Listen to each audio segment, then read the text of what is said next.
I am never sure if the video of this starts when...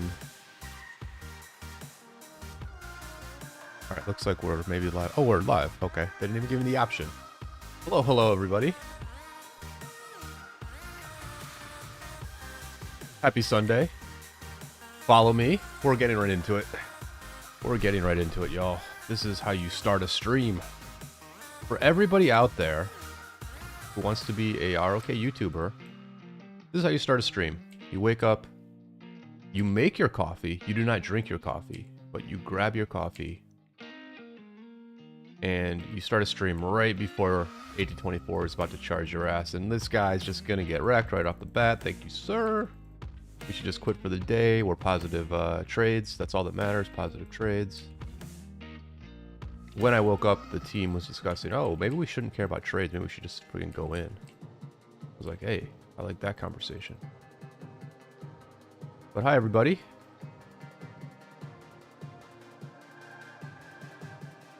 We are still fighting here on the Alliance Invictus map. I am at the front. I'm at the front. I got a very good TP spot, so I should probably...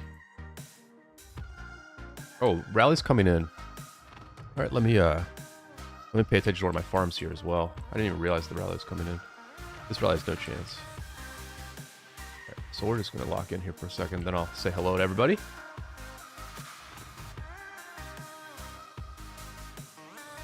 Looks like we're just gonna swarm it down. Let me do a little Philly fill.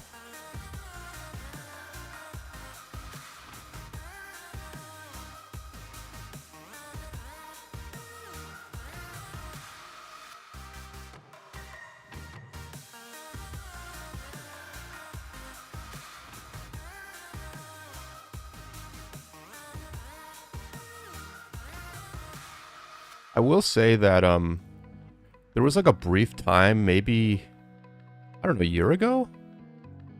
Maybe 6-8 months ago, where like you could actually click on a flag. But those days are gone. You cannot click on a flag. You cannot click on a flag in Rise of Kingdoms anymore when there's a bunch of people around it. You just can't do it. You either need a march in the flag, you need to be the garrison captain, or this looks like a fairly good... This is actually a pretty good attack by 1824. I'll give them credit. They're keeping the rally full. I need to throw my Nevsky at this thing and bring my other marches back out.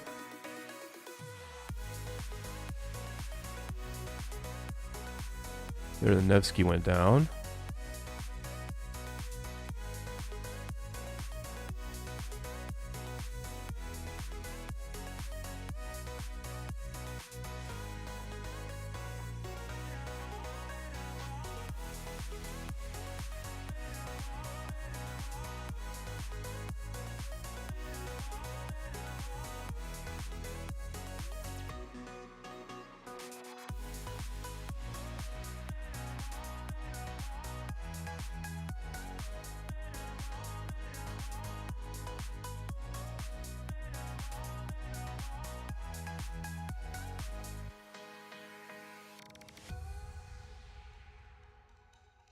Well, this is not how I expected the stream to start, but this is how the stream is.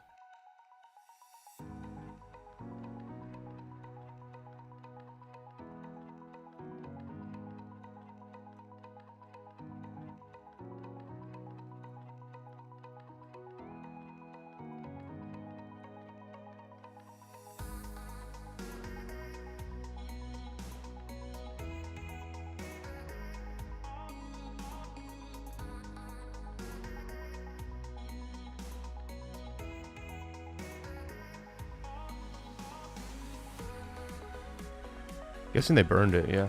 Oh, there you go. Very good attack. I thought we had a very big ball, but our ball obviously got very wiped by the red team's ball.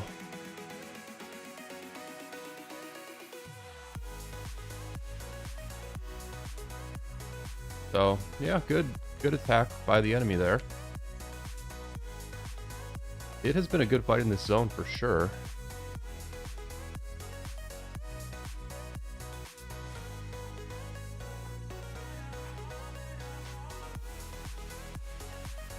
Let me... I'll share the report. So this is the story of the KvK, really. This is kind of just the story of the KvK, actually. Is... They're winning the field. They've progressed a little bit. They've made a little bit of progress territorially, but it is costing them a lot. You can see that they're taking a lot of deads in order to burn these flags. And this has been very consistent throughout the KvK. Very, very consistent is that I think if we were only fighting water camp, the question would have been, it's been a very good fight. Very good fight. Very fair fight between water and wind. I think, I think we're overall stronger because they have been getting help from their allies, but, like, it's been a fun fight, like, back and forth. Both teams have had success. Both teams have been able to, like, work out some things. And every player on both of these camps has had the opportunity to either get contribution points or not get contribution points. And so, am I muted? Let me see. Oh, no, I'm going. Okay.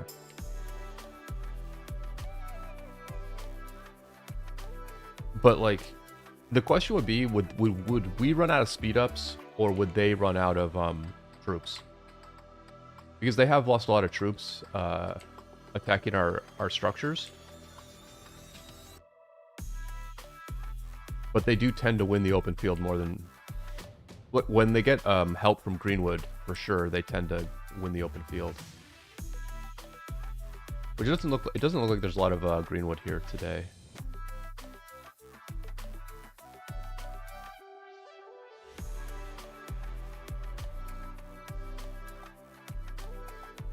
Oh, our rally's coming in now. Okay.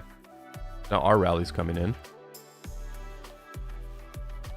See how ours does. I'm just going to protect the swarmers. I'm going to protect the rally as best I can. Big Peng's rallying with infantry here. You know, I do need to check my hospital. Yeah.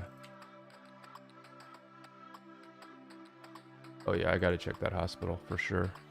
This is my only thing is, like, if I know I want to go in hard on a lot of fights, but then it's like, oh wait, my hospital. So we're just gonna stay in the back here for a minute and wait for some helps to come in. Yeah, looks like the rally got taken down. But yeah, actually, there's no reason for me to stay. That's crazy. For me to stay when everyone else is retreating is crazy.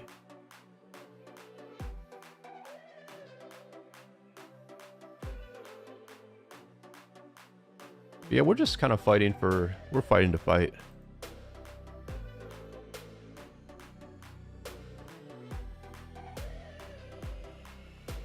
And I will say that I was just planning to watch the NFL today. We got a bet on the Falcons Steelers over. Wait, what do I? 1 second. I don't even know who I'm betting on. 1 second.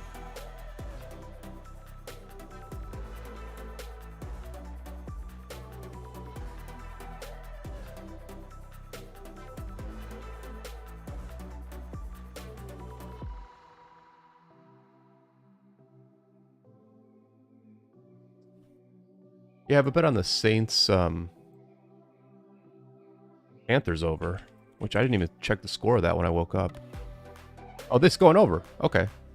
So I won my first bet of the day in the NFL. Easy cover in the third quarter.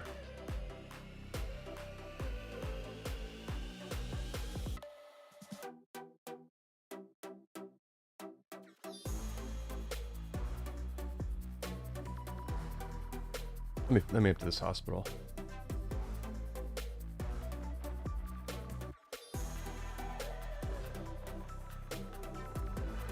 So I was planning to just, because I have actually not owned you know, a television service for literally over a decade. I've not had, you know, either basic TV or cable TV for over a decade. That's probably a big reason why I'm so into YouTube. But I just, you know, I've been getting back into the NFL lately. I've been betting on it more and more. And so I did go ahead and buy YouTube TV last night. Bought the NFL Red Zone. And I was just sitting there watching it for a few minutes when I got up before getting some notifications that we had a fight. So I am going to just live stream rather than watch the NFL, even though I just got YouTube TV last night to watch football.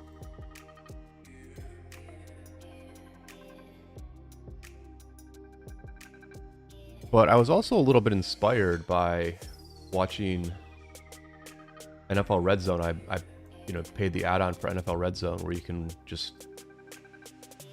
get transported from one game to another whenever they're inside the 20-yard line.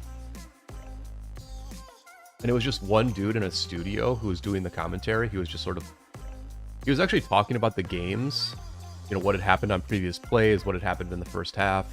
But it was just one guy doing commentary, whereas, you know, the NFL is usually a two-person broadcast team of, you know, like an ex-player and some dude with a good voice who emphasizes the right words doing the play-by-play. And it was just cool to hear one guy in a studio just chilling out, doing the commentary and doing a nice job with it. I was like, I wonder if I could do that job. I'm sure he's a good-looking dude, in shape, you know, the typical archetype of a sports commentator. But, you know, I could have worked out more. Maybe done some radio or something. And then eventually settle into a job as the NFL Red Zone commentator. That would be insane. That would be insane. Let's see who it is. Let's see who the person sitting in the studio doing NFL Red Zone is. Scott Hansen. Oh yeah, definitely a square-jawed, good-looking guy.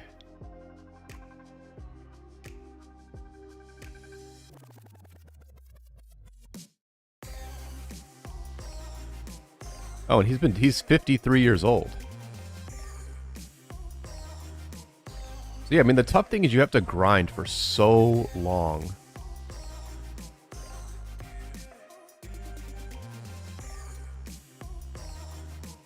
Although he's been at the NFL Network for almost 18 years now, so.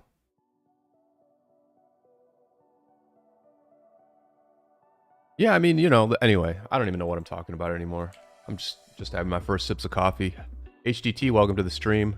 Let me go ahead and share this link out with people so people know what's going on here. Why is this? This doesn't even show up on my first page. What is going on? What the hell? Oh. There we go. There it is.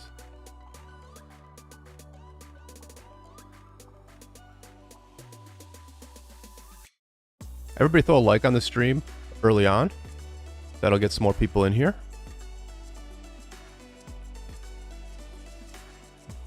We started with a fight and some really crazy rambling. But the point is, I'm here for you all. I'm here to spend time with you all and to fight in ROK rather than watch football. I think that's big of me. I think that is big of me.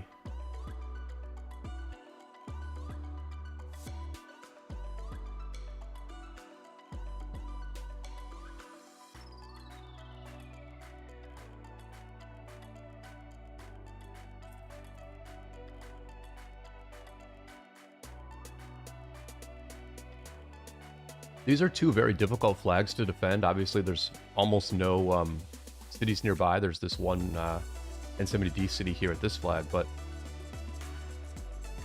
this is a real test of the open field. It's like if you own the open field, you burn the enemy.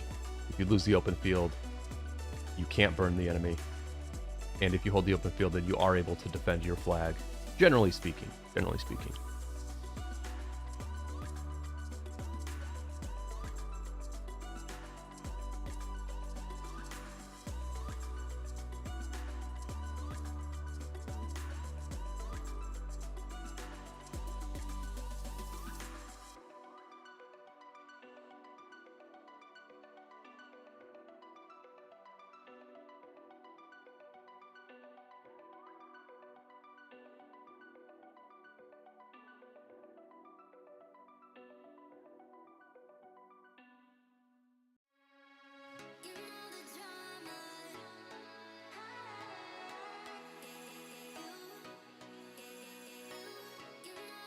Like Castle City is getting rallied. There have been some big zeros in this KvK. A player in our kingdom named Sicario was 140 million power, and he did get zeroed. He's been an underperformer for a long time. He's Korean, so I don't really mind, you know, talking about him a little bit on this stream. I don't think he's going to watch it. But you know, that was a big zero. And the dude apparently had,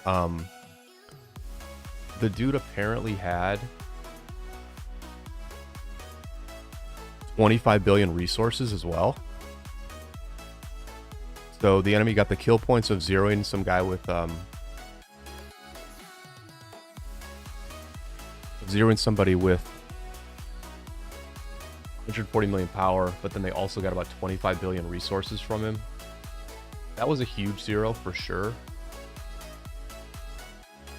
We just really rallied. We've zeroed a couple of like smaller players. I'll probably do a small video about a couple of the people I hit with Attila Takeda. But it wasn't, they weren't anything crazy. And then definitely a decent number of farms have been hit by both sides, which is either important or not important, depending on if your team has a lot of farms or not. Oh, this is Altar Fight? I didn't change the title? Is that what's going on? I don't know. Anyway. Well, hopefully we get back out on the field here.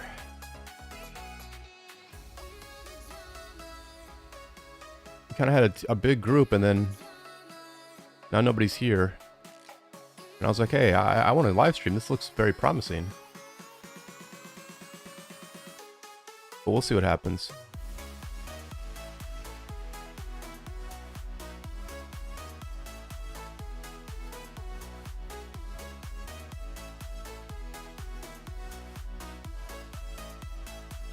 Here's a bit of a map update for the KvK as a whole. If you are just checking in and have not been keeping up to date, our enemies have completely taken Kingsland. They took Kingsland very, very quickly. One of our allies in Fire Camp was unable to get into Kingsland. And so it was a 2 versus 3 where our allies were on this side. We were over here, and the enemy had everything in the middle, and they were like all three of the enemy camps were sort of connected to each other, and they could, you know, theoretically form a ball all together. Whereas our allies were here, here, and in this zone. So it was just an impossible situation, and that's not even counting the fact that this camp out down here, Greenwood, is like very, very strong. They're a very strong camp. I mean, this kingdom here, 2748, they're the reigning Osiris League champions. They have 5 stars already. You know, even though they're a young kingdom, they already have 5 stars. They've won 6 out of 8 KvKs. And they have so many whales. Like, I mean, this guy's #1 in Champions of Olympia. This bunny person has 25 billion KP, a good solid autarch ratio, and he's in first place in Champions of Above. His rank is literally #1, or his all-time best rank. Actually, I think this is your current rank. Yeah, this is your current ranking champion of above, maybe for the previous season. The dude's literally #1 in Champions of Olympia, right? And then this dude is 3rd. This dude is 3rd in Champions of Olympia. Like, and we had already fought the other 2 camps. We had already fought their Vietnamese allies in 2975, and we had fought Water Camp, which you're seeing Water Camp right now, and Water Camp is like pretty good, right? And then you get into Kingsland, and you start, or they actually they actually teleported to this zone, right? We were doing pretty good against Water Camp, and so 2748 put a fort down here, and so they've been able to teleport people here and fight in the open field. You can see right now they don't have anybody here, because it seems like as of right now, Water Camp is doing just fine on their own. I think this is kind of like an uptime.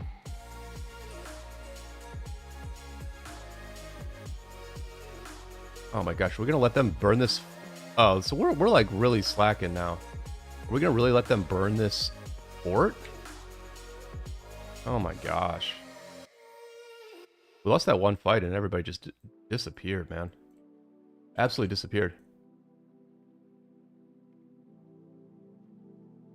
I'm not going to get there in time, and if I do, they're going to wreck me. But letting them burn this... I don't know if they have a teleport space here or not, but fuck, man. Yeah, I can't get there.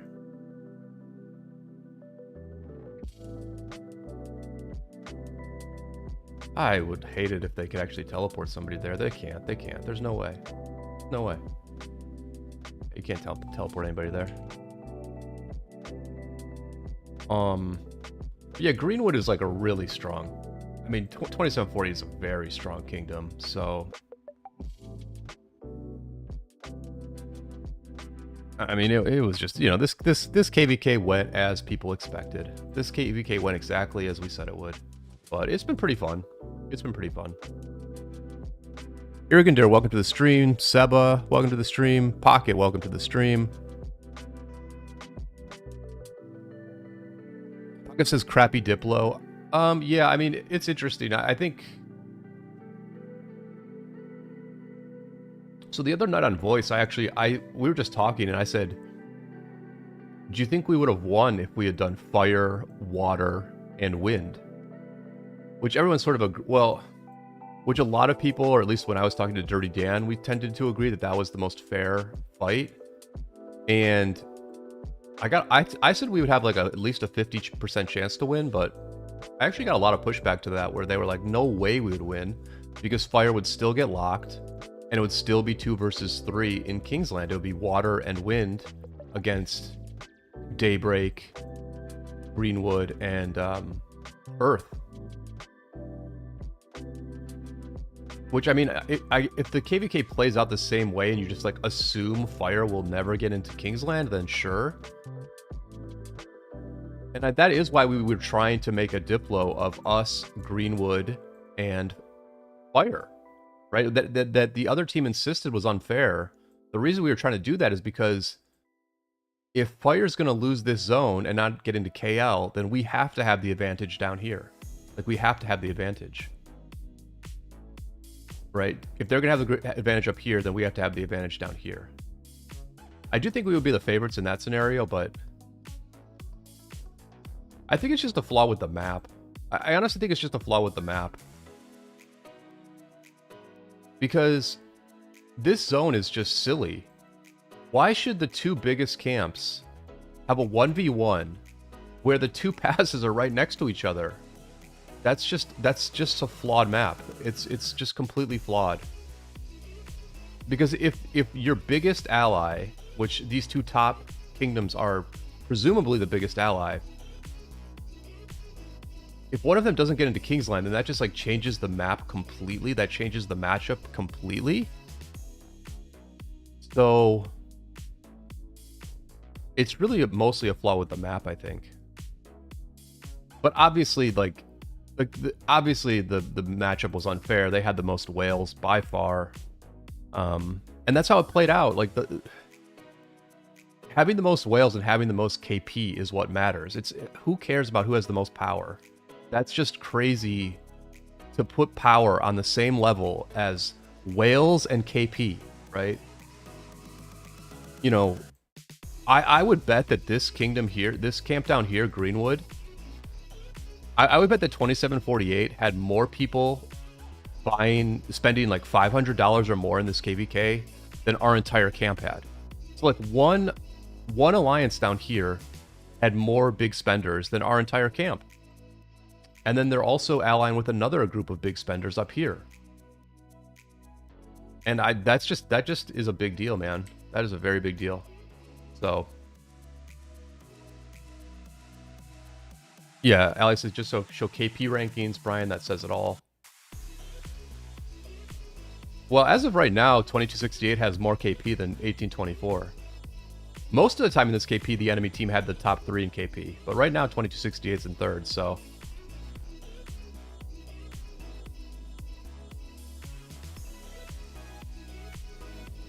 Pocket says in 1093, 1960, Kingsland, 1960 got flags down early that 1093 could never break.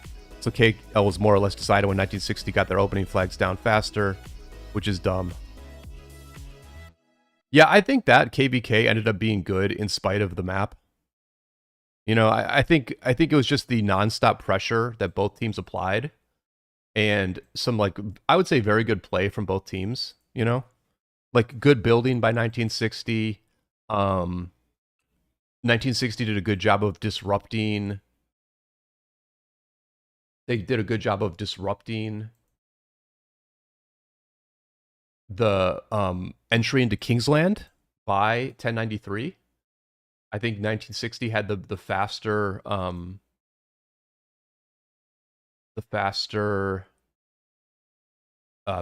flag building in KL compared to 1093 because they like sent some taxi rallies to disrupt their swarming and stuff. This is interesting. I actually have a higher troop capacity than people like Podol or Nubby Server. Or maybe they're using a smaller expansion.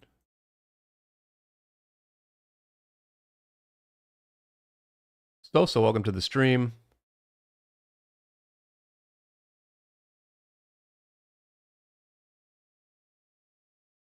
I mean, I think, you know, I don't know. I'm gonna probably do a video about mercenary kingdoms versus long-standing family type kingdoms, because I do think it was egregious that 1093 was essentially, you know, cut in half by Lilith when Lilith literally put 960 plus 2489 in a camp together and had them fight it out in this really janky zone. Like, did the music stop? Oh, there we go. And so, and so, like, that KvK had weird diplomacy just by Lilith's doing. Like, it was just very weird to like put those two kingdoms in the same camp. I think when this KvK, I think what happened is pretty obvious. And I'm not gonna say, and it was smart. What our enemies did was smart. Which is that essentially, I think that 2748 did a favor to 2975, where 2975 was on the ropes a little bit after their last KvK. They had, you know, they had over 30 players migrate out, and so they really couldn't afford another like tough KvK loss or a loss where they really got dominated. And so they allied with 2748. They sort of made it very, very likely that they were going to win this KvK. And that's going to allow 2975 to stabilize. That's going to allow them to like retain their current players and bring in new players and just like bring this kingdom back to like being a very, very strong like a whale kingdom. You know, And as I said in leadership chat, I said that they did do a good job of building in Zone 5. I did maybe warn Fire Camp a little bit that they actually were good at building in this zone. I know my R5 Adinavo disagreed with me on that because he like looks at it differently. But I just looked at it as like, listen, they built fast. They built very fast, and they were one flag away from being able to touch the HDS fort that was like right here. So they have good builders, and they have a bunch of whales. So I do think that they can probably rebuild. Ali says, I don't even think this win will give anything to 2975. Well, it gives them time to rebuild. It gives them time to bring players back in. It gives them a chance to take a deep breath and potentially retain the good players that they have now. So it gives them a chance. And if you're trying to build like if you're 2748 and you want other strong Vietnamese kingdoms in your power bracket, and of course there's crossover between these two kingdoms where players like Pho have accounts in both kingdoms, and I'm sure there are other players who have accounts in both kingdoms. There are players who will pilot for each other in future KvKs. If you're 2748, then it's smart to give these guys a fairly easy KvK win and give them a chance to stabilize and stay alive as a kingdom. And I just think that's what happened. I mean, I'll be honest, like in Kingsland, when 2748 was burning us in Kingsland, which I'll show a bit of. I'm gonna throw a video on real quick of that. Let me make sure I get the day of this right. This was on Friday, right? Friday the 6th.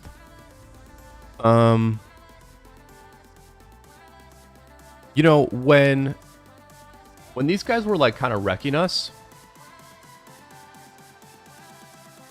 and burning our flags, and we were hard defending our flags.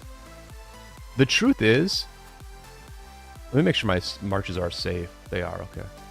The truth is, I don't think a single emoji was thrown in this zone. Like, I don't think there was a single emoji thrown by either team for this whole fight, right? And maybe that's because I was in dot mode the whole time, but still. I just don't think, no one has talked. No one's talking in LKC, really, as far as I can tell. There's no taunting. There's no laughing. It's like a very, very quiet. This was a very quiet war. I don't know that we've said a word to 2748. I don't know that they have said a word to us, right? So, I mean, you can interpret that in many, many different ways. But the way I interpret that is like we all sort of know what business was being done here. I think 5 minutes into Kingsland, when these guys just absolutely overwhelmed us.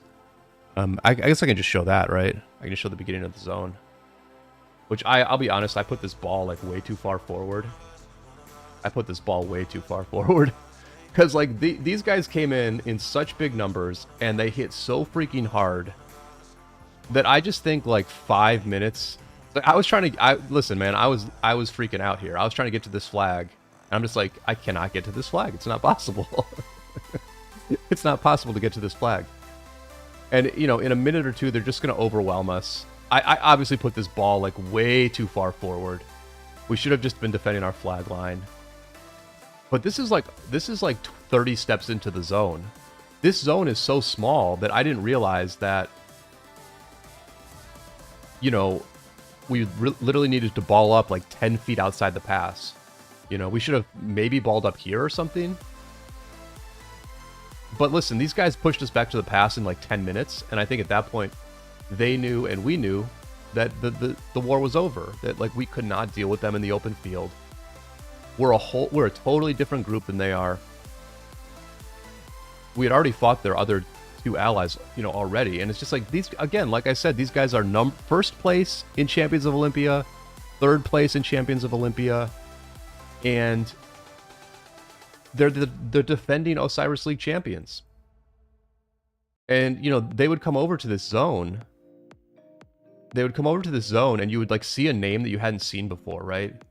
It's like the other day I was fighting them, and this Leah person, I had not seen Leah before. I was like, all right, let's just look at who's Leah? Like, let's look at their stats, you know, and then you pull up Leah, and it's like, because you don't see their power when you just see their march, right? So you pull up Leah, 166 million power, 21 billion KP, you know, and it's just like, this is just someone you see not on the first fight, not on the second fight, but on like the 10th fight you have with this group, you like see Leah show up and you're like, oh, who's Leah? Oh, okay, they're a massive whale. They're like as big of a whale as we have in our own kingdom, right? So, you know, it was what it was. And that's kind of why we've been fighting fire a lot, because fire is just like a much more manageable opponent. And we've had some very good fights with fire. And that's all you want in a KvK, is just to have some good fights.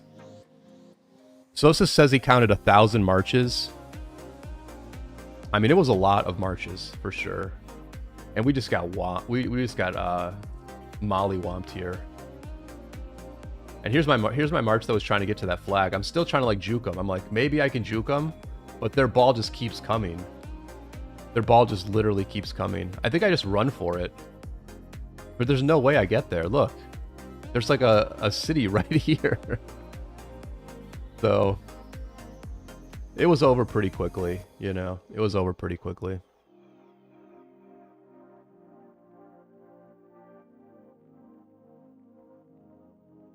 Well, I thought we were gonna have a fight here, guys. I'm very sad actually that our field just completely disappeared right now.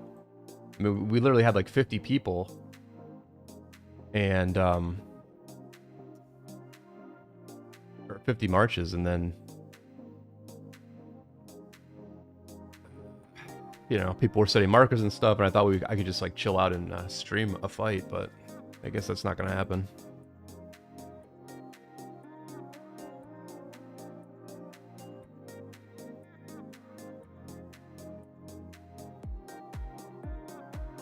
So it says we should have said yes to the proposal of 1770, 2975, and 2748. Yeah, we were originally offered to ally with the two Vietnamese groups.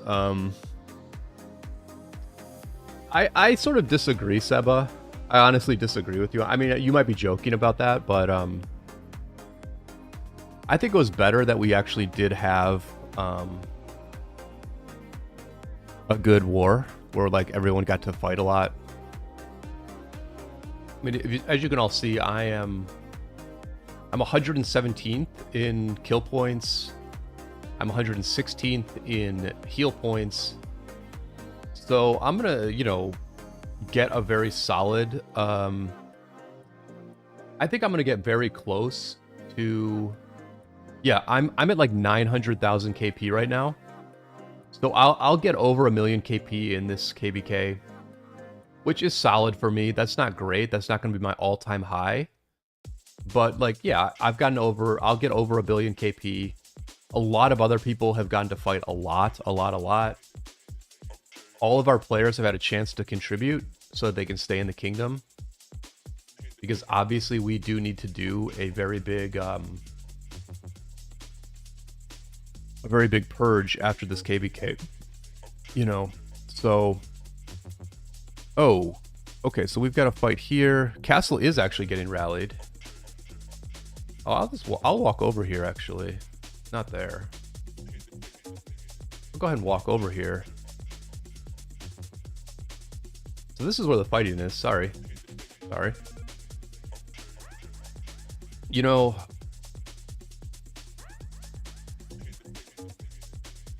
so this is our Korean Swarmer. This guy swarms a lot. And he has played a fair bit in this KvK. We shall have to see what is going on with this city. But yeah, I mean, it's been a good fight. That's the thing. It's been a good fight.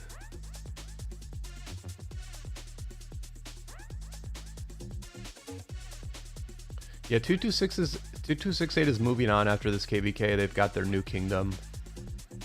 I would have liked to work with 2268 more in this KvK, but we were just never connected. You know, we never were touching. We did work with Daybreak quite a bit. We never fought with Daybreak, but like build plan wise, I think Adinavo designed the build plan for both kingdoms, and the Daybreak fort wall did last for a long time. Daybreak was able to get into Kingsland. Daybreak got a lot of territory in Kingsland, so you know, it was mission accomplished as far as our collaboration with Daybreak for sure. But yeah, we'll get over here and get in some fights. We'll look for the fights where they are. If it's among our cities, then we will be among our cities. I have done a good bit of cheeseburgering in this KvK with Attila Takeda. And that's been, I actually enjoy cheeseburgering. I would literally cheeseburger like all day. You know, if things were just, shout out to a Godfather here. I think this is one of Godfather's farms actually. Gaboshiri. And, you know, if I was just like a fighter in a kingdom and I could just cheeseburger all day and like watch YouTube or hang out on voice chat or whatever, I would absolutely do that. I would absolutely do that. It's pretty relaxing, and you get like very good trades. It's like a slow grind. You know, you're only getting like 500,000 KP like per cheeseburger. Maybe if a cheeseburger goes really good, you might get 1 million KP. So you would have to cheeseburger successfully somewhere between 100 and 200 times to increase your kill points by 100 million. But I mean, why not, right? Why not? I don't have the Attila Takeda out here right now, so I'm just gonna have to make do with what I've got.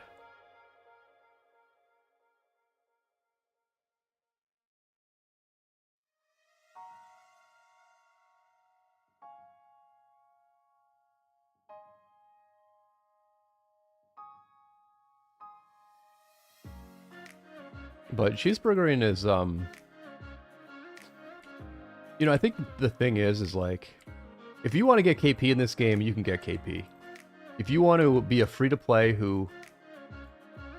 Now listen, I buy tech, so obviously my KP is going to be... you know, my trades with the Cheeseburger March are going to be better than a free-to-play. But I think a free-to-play could potentially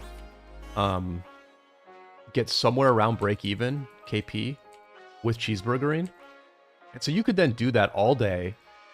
You could do that all freaking day. We're just going to hit and run Rico here. There, boom, out of here. Let's check those reports. You know, I know Rico's a numbers guy, so let's take a look at the reports there of me fighting against Rico. Oh my gosh. Oh my gosh. 800%? 400% on Zug? Oh my gosh. Oh my gosh. 900 and... Who was I fighting against? Who was I fighting against? Oh, I was fighting against Rico. Rico's XY Belly? Rico's XY... I thought Belly was good. I thought Belly was good, bro. Target the Zug. Or target the Nev... Oh, no. Yeah, target the Nevsky. Target the Nevsky. Not that I'm talking to anyone on voice right now, but... I should have stayed on the Zug. I should have stayed on the Zug, but that's alright. That's alright. Now they're all coming, but... We're just gonna kill the Zug and break. Roach out, boys. Roach out.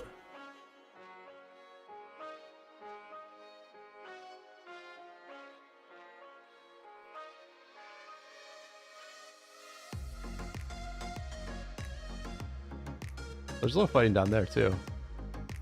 Oh, dude. He's still chasing.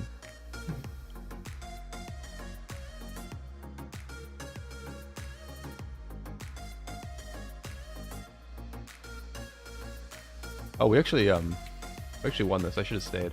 My bad. I'm too much of a roach.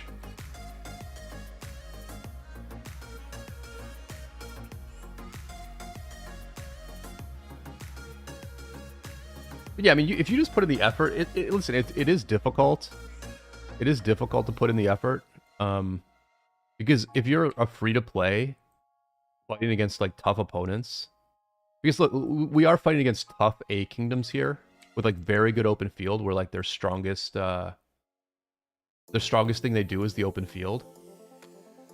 So if you're like a free-to-play in a kingdom like ours, you have to kind of like wait around. You can't just stand in the field and like hope that they don't attack you. Oh, what are they rallying? Oh, are they rallying the city again? Oh no, they're rallying. They're rallying the outpost.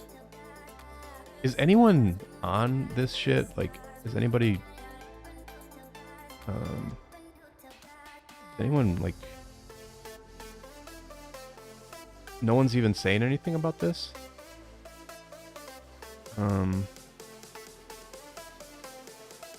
Jesus Christ.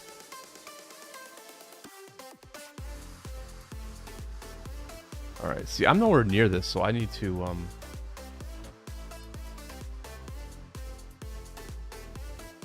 F it, man. I'm streaming, man. I'm not gonna friggin' coordinate a military action here.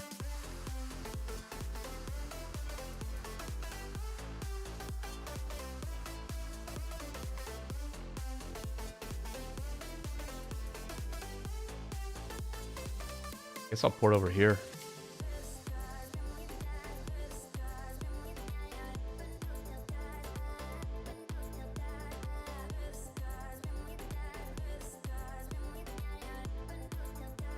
Okay, so they're rallying our outpost right now.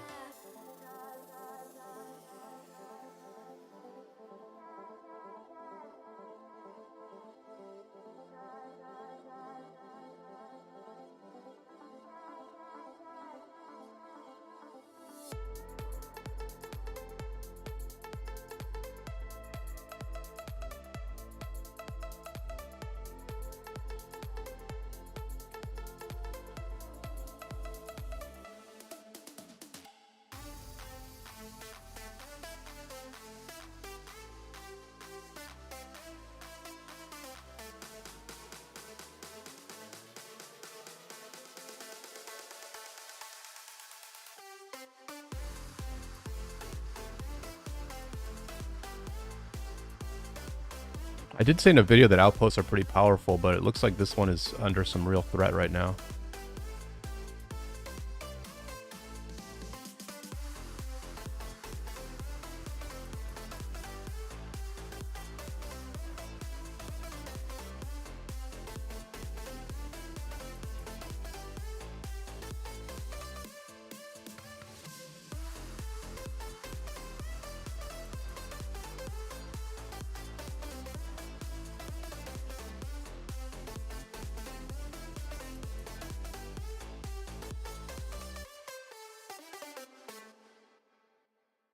I am running out of teleports. I'm gonna have to buy some.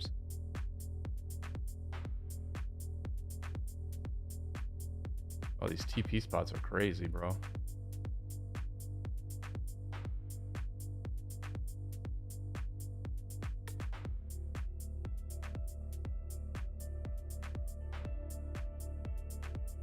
Alright, so the outpost held.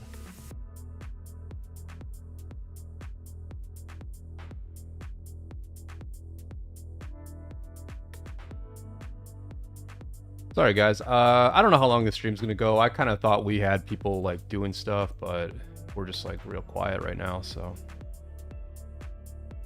didn't turn out to be the stream that I expected. Might end up cutting this thing short unless we are a little bit more effective here. Oh, I didn't even teleport yet.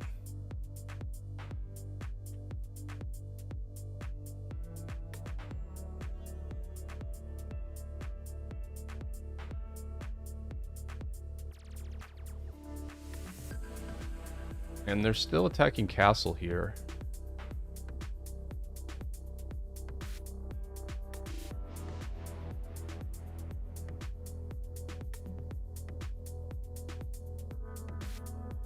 So this is, I was there when Brian Kuh crashed out on VC. Yeah, I honestly am kind of like burnt out on certain parts of this game for sure. You know, I mean, I think this is like a very good example of it, where it's like I thought I had finally found a chance to live stream, but we just sort of like are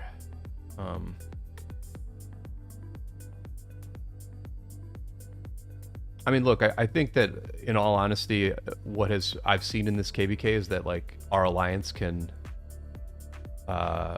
move on without me. Like I can be a little bit less serious about the game, which I am becoming less serious about the game. I would rather have a bit more fun as a YouTuber than be like, defend here, bring loner troops here kind of thing. And so it's been very nice to be able to be more casual and see that the alliance is doing just fine with that.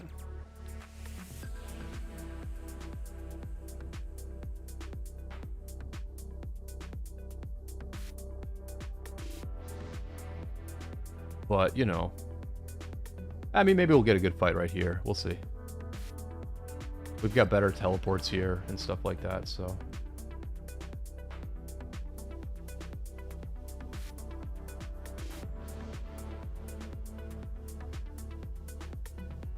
Oh, yeah, people are setting markers here. People are setting markers.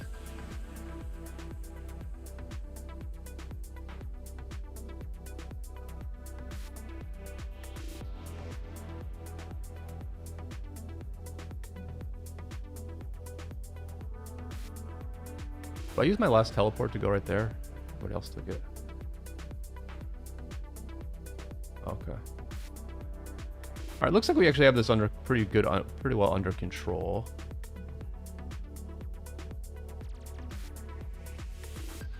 Can I get any closer? I could rally this fort.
I just need to remember that I won my first NFL bet of the season, and this war is actually chill at this point. Everyone's just having fun. I mean, it would just be weird to like lose this outpost. I mean, we're gonna eventually lose it, I'm sure, but we've had this outpost for days. Like actually, this outpost is fairly new. Actually, this outpost isn't even important. I take it all back. This outpost is not actually very important because A, we have this fort here, and B, we can, well, actually, the nice thing about this outpost is that, like, you only need one. Although they could probably just build another flag. Anyway. Let's keep grinding that KP, boys.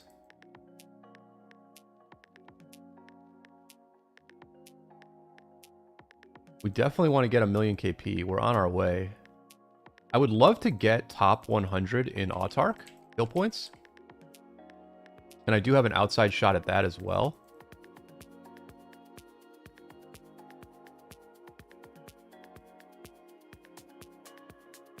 I need to roach out because obviously we're like very outnumbered.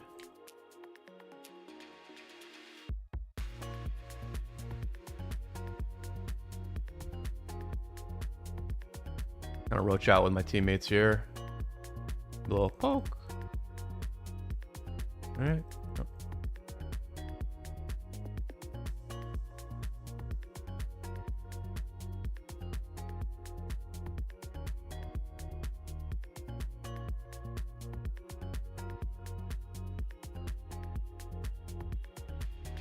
I guess viewers of ROK content will just have to get used to like not seeing the graphics anymore, and all they see is dot mode.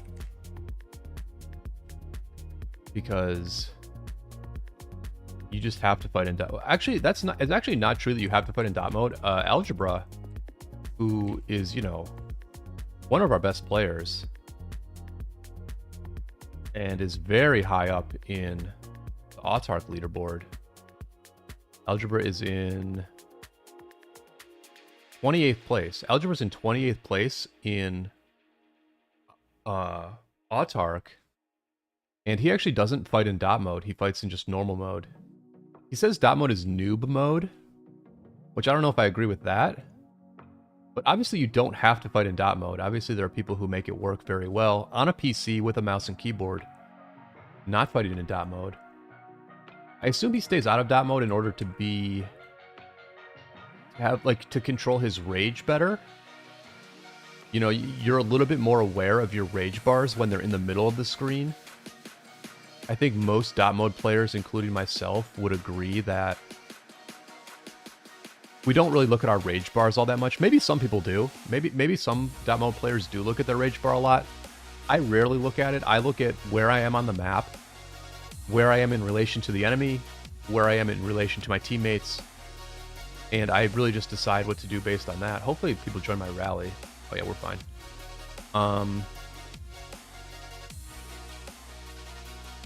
Yeah, there's Algebra. Yeah, I don't think Algebra fights in dot mode, actually.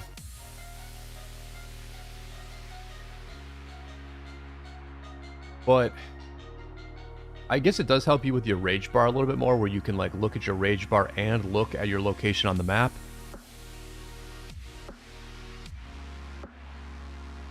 But for me, I have to be in dot mode. I'm so bad if I'm not.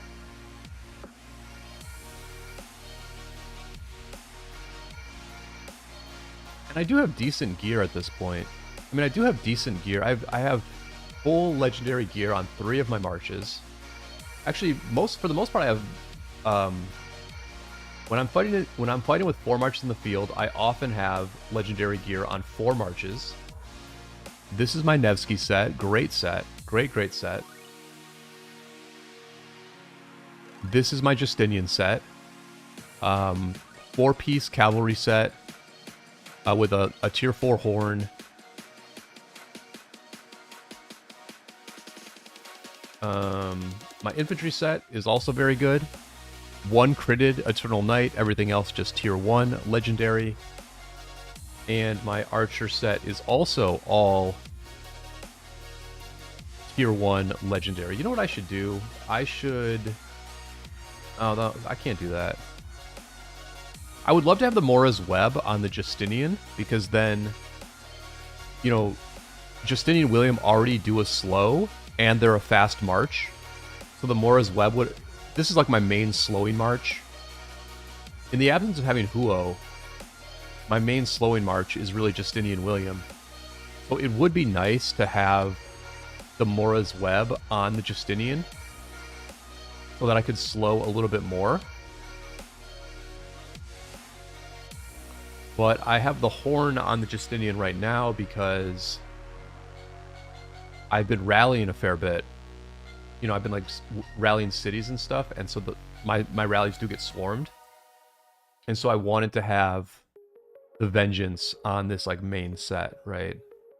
For that reason. And then I just get sick of swapping it back and forth, so.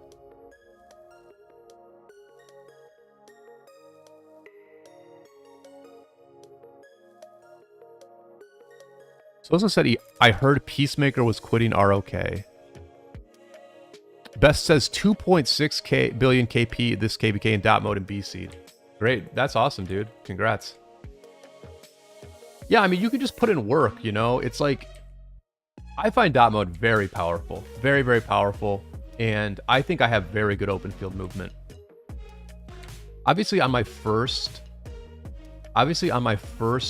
live stream of this KvK, I was being very aggressive against 2975 and not getting good trades. I think I've dialed back my aggression a little bit. I'll say another thing, right? Like, I love just swapping back and forth between hide allies and not hide allies.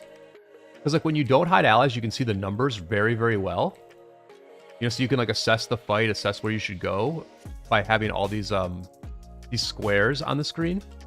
But then when you're actually in the fight and you want to like target really well, you just hide it, and then you can just, you know, you can hide, like you can do this really, really well. One thing I like about having hide allies on is you can see what marches what. So like right now I know my Justinian is in the front. So like if I get targeted, like at this exact moment, it's going to be the Zug, right? It's for sure going to be the Zug that gets targeted. I so far have not been targeted at all in this fight. Now I'm getting targeted. So now I'm just going to like try to refresh the Zug, like just pull back the Zug, which you can see that worked a little bit. Like it worked a tiny little bit, you know, where like somebody chased the Zug for like a second or two while my other marchers were still hitting. Like again, I think it's going to be the Zug that gets hit. It could be the Justinian though.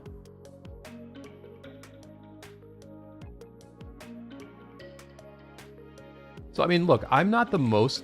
the thing is, like, we always preach aggression. We want our players to be aggressive. I see... No one in our alliance sees any point in anyone standing in the back. And even standing in the middle is a little bit questionable, although I can understand why a free-to-play player would do it. But my thing is, like, yes, I pull back a lot. Yes, I dance. But I'm also, like, in the front all the time. I'm always at the front of the ball. I'm always working very hard to be at the front of the ball. So to me, that's like aggressive enough. Like I don't need to throw myself into the enemy if I'm at the front of the ball all the time. Like that's pretty. If everyone is at the front of the ball, then we're like an extremely good fighting force. If everyone was at the front of the ball and we like moved backwards every once in a while, or if we moved backwards constantly but stayed at the front of the ball, that would still make us very, very tough to play against and very, very good in the open field. But there is a school of thought. There is certainly a school of thought that you just go super aggro and you do in fact throw yourself into the enemy. And if a bunch of you throw yourself into the enemy, then you'll just wreck them. They'll run away. All their like mid players will run away. So there is a school of thought that that's the right way to play. And, you know, I'm fine with that. And I do that a bit if everyone else is doing it. But I'm just, you know, listen, there's a dissonance. There's value in dissonance. There's value in competing ideas. And you just talk them through and experiment with different things. And maybe eventually you come to the correct conclusion. But for me, it's like, if I stay in the front of the ball, if by the end of the KvK, I'm out of resources and out of speed ups, and I'm like top 5, top 10 in contribution points, while also being a Garrison captain, while also doing a bunch of other stuff,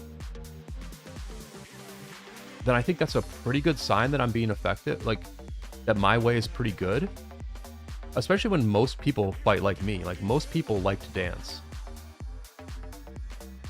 So I sort of am like, let's meet people halfway.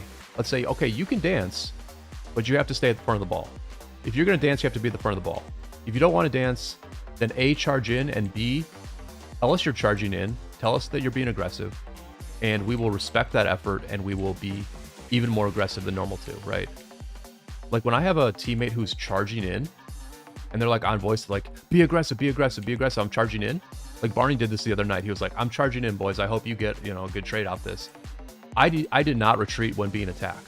You know what I mean? I changed my style to try and complement what Barney was doing.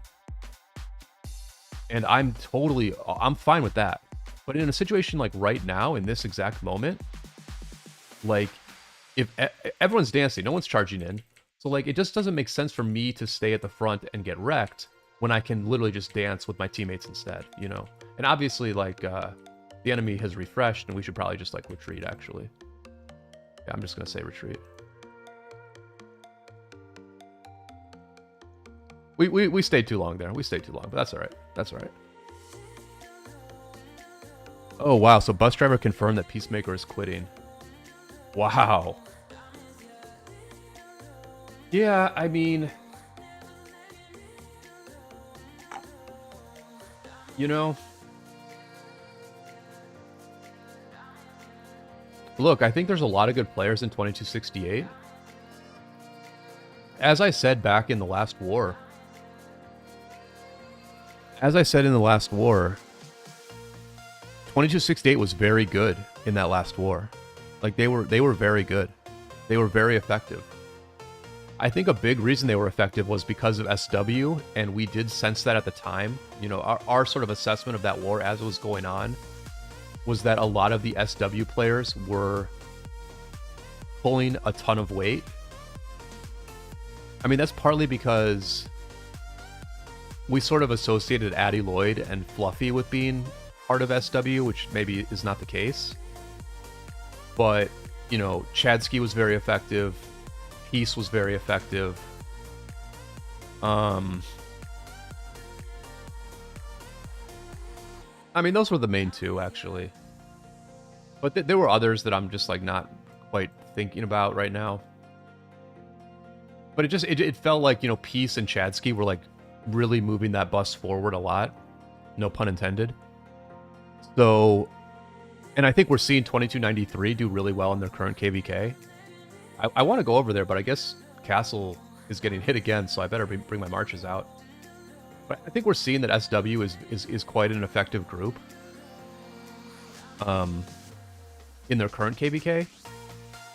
So that whole disagreement about what they should have done, and the fact that like SW kept hammering them about how like the wrong call was made. You know, you could like sort of see how it would happen, right? Where it's like, if SW was potentially the more effective group, then they would be sort of like extra upset that like things were not being done the way they wanted them to be done. But you just feel bad that partnership did not last between 2268 and SW.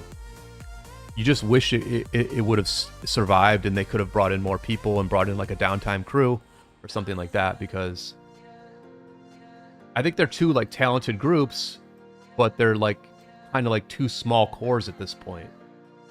You know,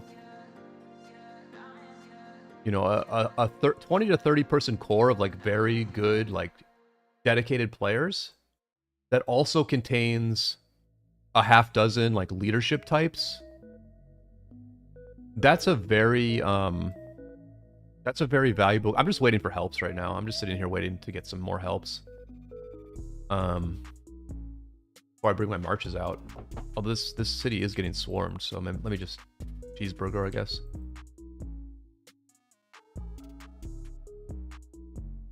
Yeah, I mean, without Peacemaker, that core is going to be put to a real test in the New Kingdom, but I think they just need to reduce their expectations a little bit, or refine their expectations a little bit. I know Bus Driver said that he wanted to build one of the strongest kingdoms in the game. I mean, props to him for having those kind of aspirations. I would, like, for me personally, the last thing I want to do is build one of the strongest kingdoms in the game, because it just is like so much pressure and so very hard to do. And then once you build it, like the stakes and the pressure get really high because you have to like perform in KvK and keep it going. And we're seeing that pressure manifest itself with 2934 right now, where they did in fact build, 2934 built one of the biggest kingdoms in the game. But I need to remember to not jump in Castle City. Yeah, 2934 built one of the strongest kingdoms in the game, but then like now they're underperforming in their very first KvK, and it's like, okay, is that kingdom going to survive? Are those players just going to leave after one KvK? Which would be devastating to be one of the people who organized that whole effort, and then have all your players leave after one day.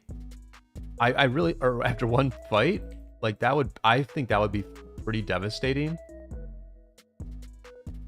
So I would never want that pressure, but it sounds like 3092 is going to maybe go for that kind of a thing. They certainly have like some of the YouTubers that would allow them to recruit. They have the skilled recruiters who would allow them to bring in a lot of very good players. But when you lose Peacemaker, that's a big blow. And listen, I don't know anything. I honestly haven't talked to Plato. I mean, I talked to him on his stream a few times, but like Plato and I haven't exchanged DMs since Osiris League ended. But so just this is me as a viewer. But when I listen to Plato, it doesn't sound to me like Plato is guaranteed to go to 3092 either. It sounds to me like Plato is considering his options. So I mean, if you potentially lose Peacemaker and Plato, then that group, you know, looks a lot different. So that's unfortunate that Peacemaker's quitting. Sosa says he thinks Chadsky is first in KP in that KvK. Interesting. That would be a big win for 2293. Big win. Big win.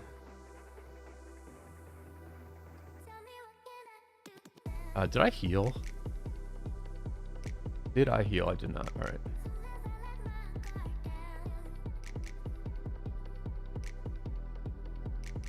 All right, so when I started the stream, I talked about how one of our Koreans, big Koreans, got zeroed.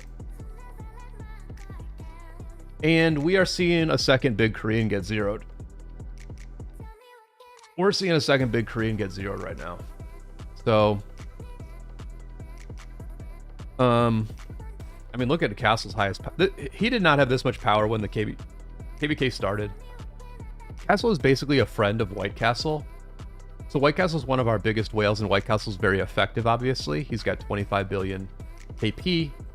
White Castle has 56 million deads. And White Castle is very high on the... He's high on both of these leaderboards, right? He is 9th in deads. He is 5th in kills. And he is 3rd in heals. What's White Castle's ratio? White Castle's ratio is barely positive, actually. So you can see White Castle's very aggressive in the field. He's very aggressive in the field.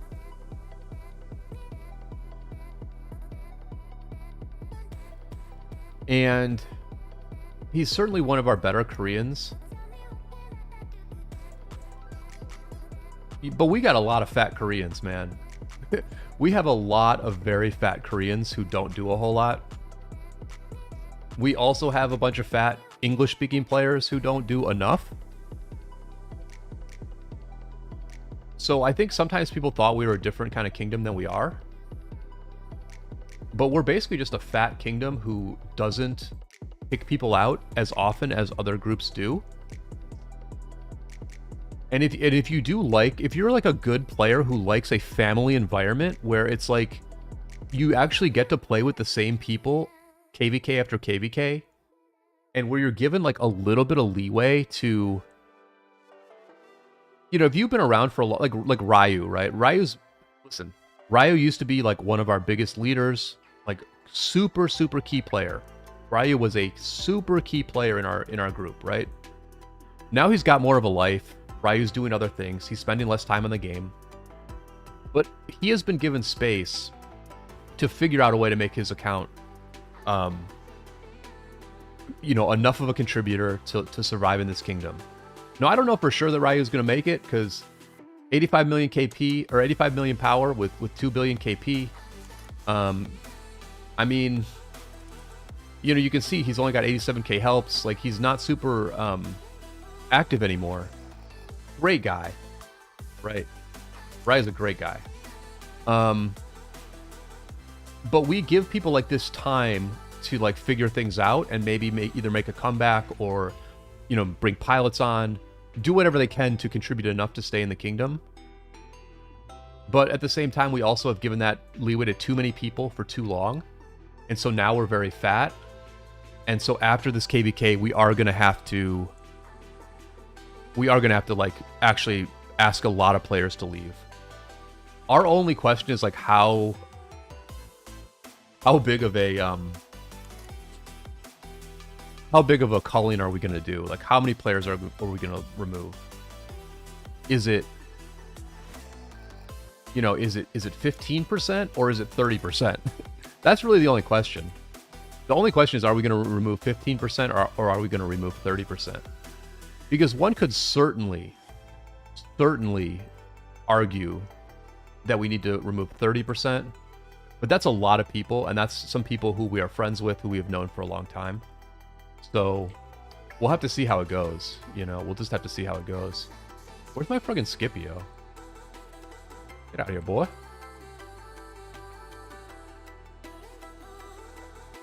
Oh, we're down here. Okay. Algebra says 30% plus. Algebra wants the huge culling. Yeah, the question I was going to ask is, are we going to kick out 20 people or 40 people? And I was like, even when I was formulating that question, I was like, I think I know the answer to this, but I'm going to ask it anyway. Are we kicking out 20 people or 40 people? Because I think everyone's going to want to kick out 40, and I'm not against it. I'm genuinely, like, not against kicking out, like, 40 people.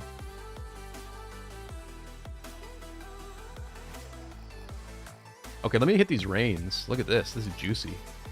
Juicy path. Juicy path here. Juicy path. Juicy path. I think it's worth it. I think it's worth it to, like... Actually, I don't even know if this is, like, a good march or not. It might be a good march. All right, I'm out of here.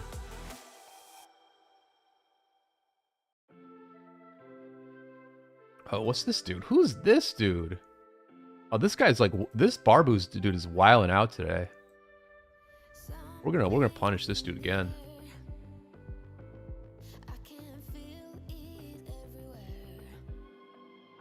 Gather on Gabo Shiri City, boys.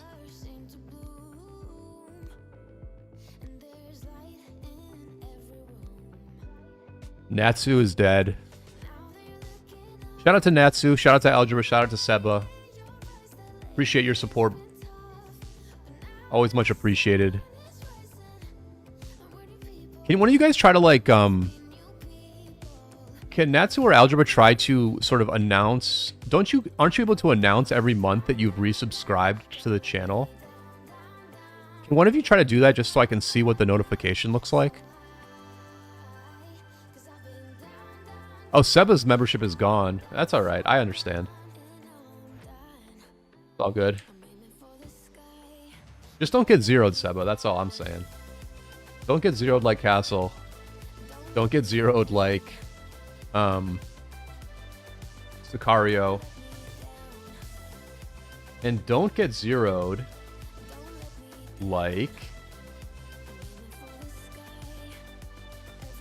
And don't get zeroed like Natsu either, who somehow manages to zero himself every KvK. I'm probably going to do a video of Natsu getting swarmed in Kingsland. Natsu, make sure you favorite those reports. I hope you favorited them, because I have been meaning to ask you to send them to me. Because I do want to make a video of Natsu being imprisoned in Kingsland and swarmed by Vietnamese whales. Because the thumbnail writes itself. Dido Hera imprisoned by Vietnamese whales. The thumbnail writes itself on that video, and I've got all the footage. So, yeah, send me those city swarming reports, Natsu.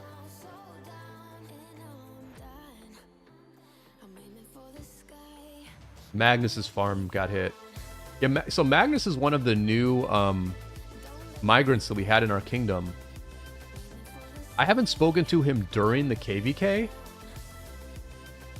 but look, I think there's like there is a type of player who can be very successful in 770, who can migrate here and have a very good experience, right? And so I will talk about one of those types of players now, which is Magnus, right? Magnus is a pretty old account. He's a very old account. Very, very old account, Magnus is. Magnus has been to a lot of kingdoms. He's migrated around a lot. My impression is he's like a solo player. He migrates by himself to different kingdoms.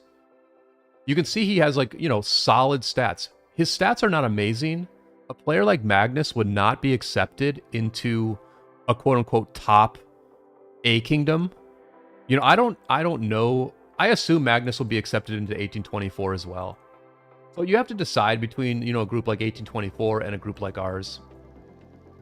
I do think we would beat 1824 1v1, but I think it'll be a very close and long fight. you also have to realize that we're going to do a big culling of players. We're going to get rid of a lot of our dead weight, and so we're going to be a leaner group that is going to be more. We're going to be as effective in Garrison, in rallies, in territory building, and in terms of downtime and just overall success, which you cannot say that we have been anything other than very successful in this KvK. Like, yes, we've had very tough competition, but we've been very successful. We wrecked 2975 in Wei Ji, and now on day 6 or 7 of this KvK, we have still held this fort wall in Zone 6. We have still, you know, maintained all our territory. We still have a very significant foothold here, even though both of our allies have stopped fighting. We're just still fighting because it's fun and it's good content, right? So a player like Magnus could not necessarily get into a top 8 kingdom, but we would accept players with these sorts of stats in 770, and Magnus has been able to fight as often as he wants. He's gotten a lot of KP. I'm sure he has hit 30 million kills. I'm sure he has. He's a good player, good open field movement. We don't really pressure him to play differently than he plays. He's got his farms that he's filling stuff with. He'll rank high in contribution. If we were to get the star, a player like this would get an autarch very likely. And I think he's just had a good experience in this kingdom. I don't want to speak for him because I haven't talked to him during the KvK, but I just think a player who, you know, for example, is like by themselves or is a part of a very small group, you can get accepted into a kingdom like 770. And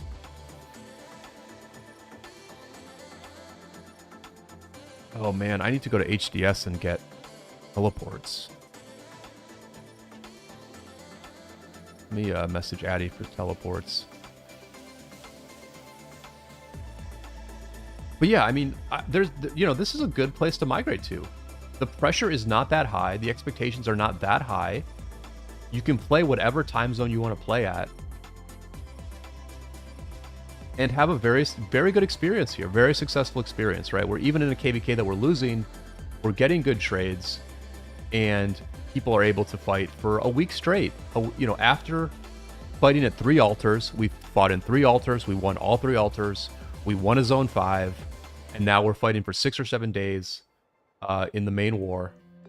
And, you know, as long as you don't get zeroed by being offline for like hours straight,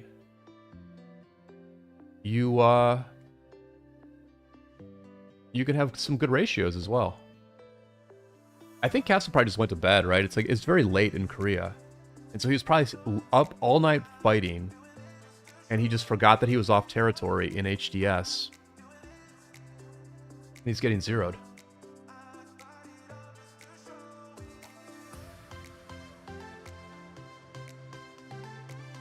Because I don't understand why you have to delete your resources to migrate. Why not just make those open resources account bound? I actually like the fact that you. So I saw in Chiskel's video that he responded to. What are we rallying Dinger? Oh my gosh. Dinger is for sure online. For sure online.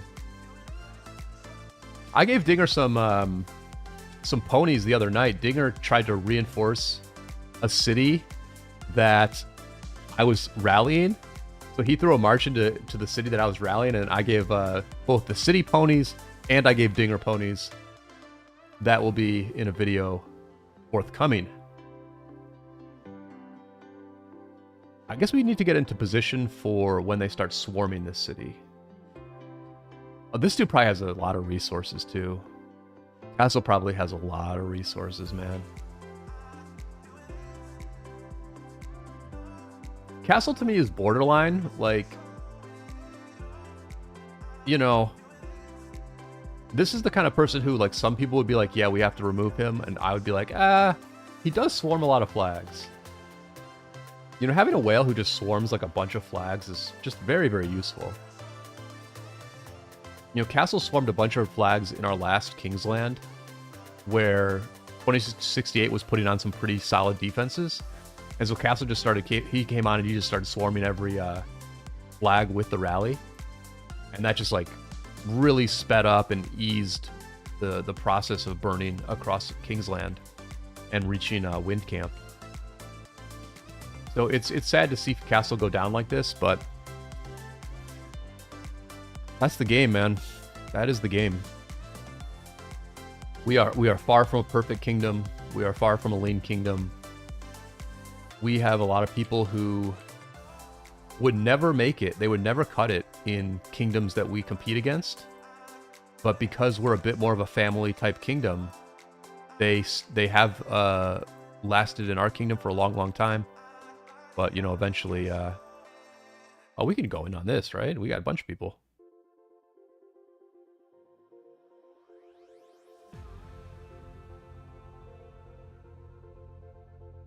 Everyone's retreating. Like, this is what I'm saying. Like, what is the retreat here? What is the retreat here? You know what I mean? Like, what's the retreat there? I mean, I guess they're all coming out now, but call me crazy. Call me crazy. But 10 seconds ago, we had, like, very big numbers. And now you go in? I mean, like, what?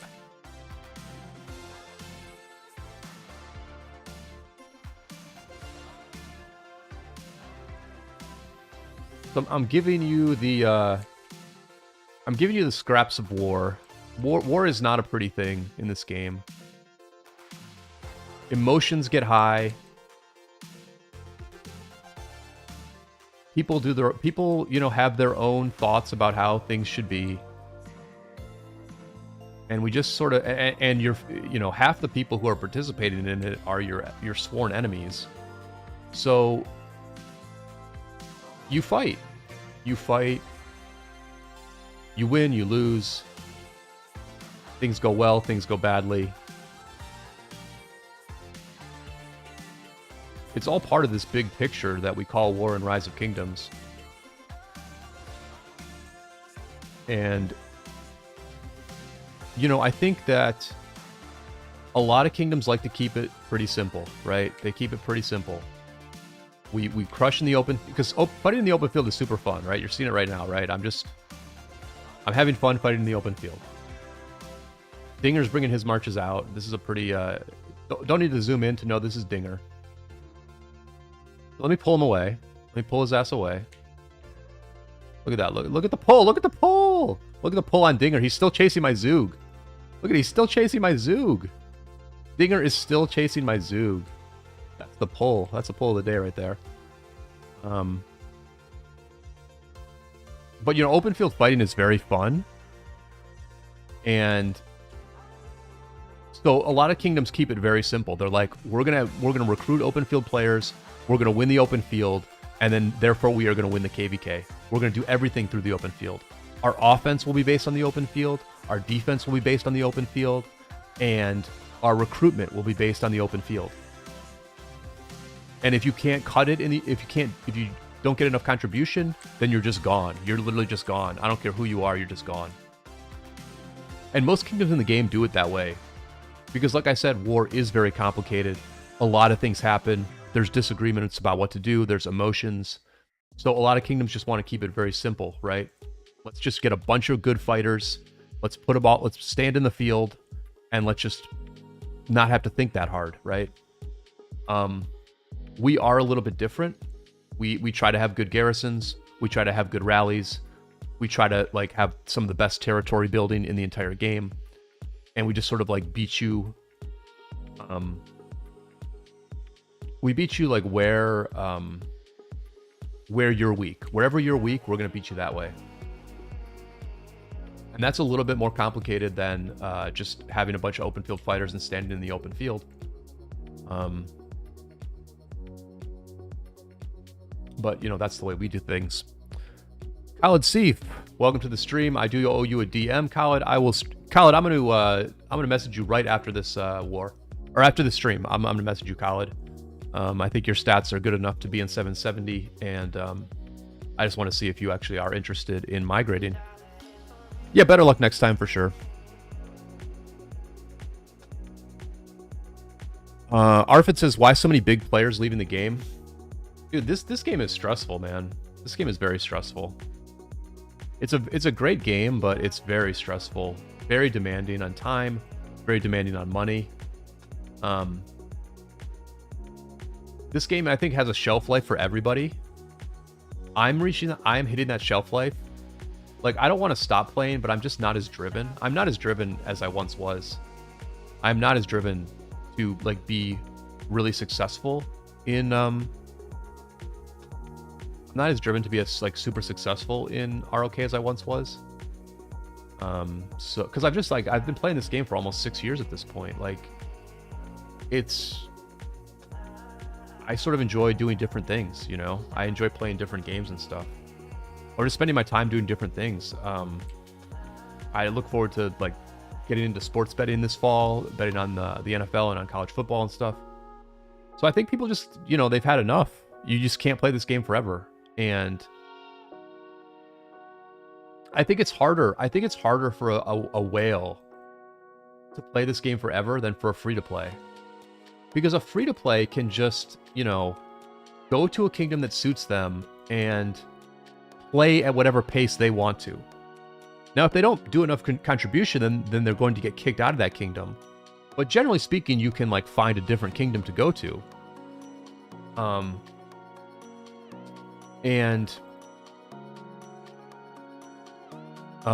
So there's no like pressure on you as a free-to-play. Like, the pressure is just like you put pressure on yourself, and there's pressure for you to like maintain enough contribution to stay where you are, right?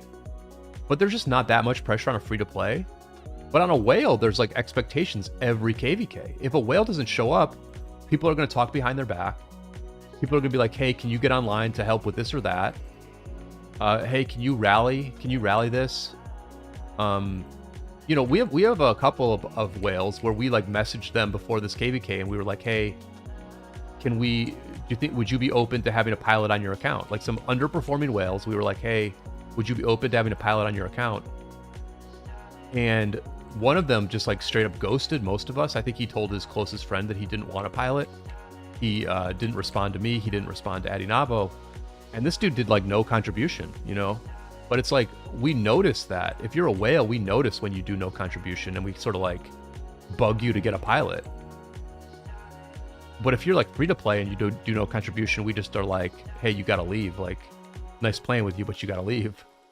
So I think the pressure is just a lot higher on whales. Obviously, they can have more fun, but they also spend a lot more money, and the pressure is higher on them. So I think that's why big players leave, Arfin, to answer your question.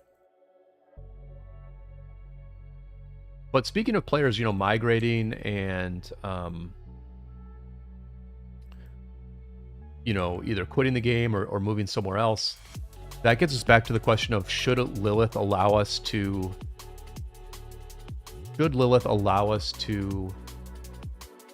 bring resources from one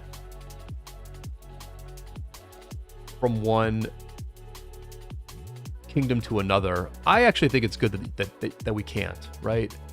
Because there has to be some reward for longevity of kingdoms, right? One of the rewards that we have in 770 as a kingdom that has been around for a long time is that we have these old accounts that have a lot of troops and they have a lot of resources, right? Okay, we have accounts that have a lot of resources on them. And those are essentially like alternate banks for us, where we get those players to agree to share their resources, and then they share their excess resources with active fighters. And we have sustained some people in this war by sharing resources of people who don't play that much anymore. And I think that's a good thing. I think it's a nice reward for a kingdom like ours that's been around for a long time, that we have that sort of infrastructure in place of stale resources that we can use for other stuff. Because all these mercenary kingdoms don't have that, right? These mercenary kingdoms that are small, that have nobody in them, and then all of a sudden they populate them with a bunch of whales, they have to bring in gold farmers and pay gold farmers to you know, populate them with resources. And so I think there is and should be a reward for longevity. And I think the fact that you cannot bring resources with you when you migrate is one reward for the longevity of a kingdom. Gosu Siege God, Cheeseburger. Gosu Siege God's Lucci is like so thick that it's not even worth cheeseburger in this dude. Like you just watch. I'll show you this trade. Well, it'll be part of my other trades probably. Yeah, it's gonna be part of my other trades. But you can see that you don't trade good against Gosu Siege God's cheeseburger march.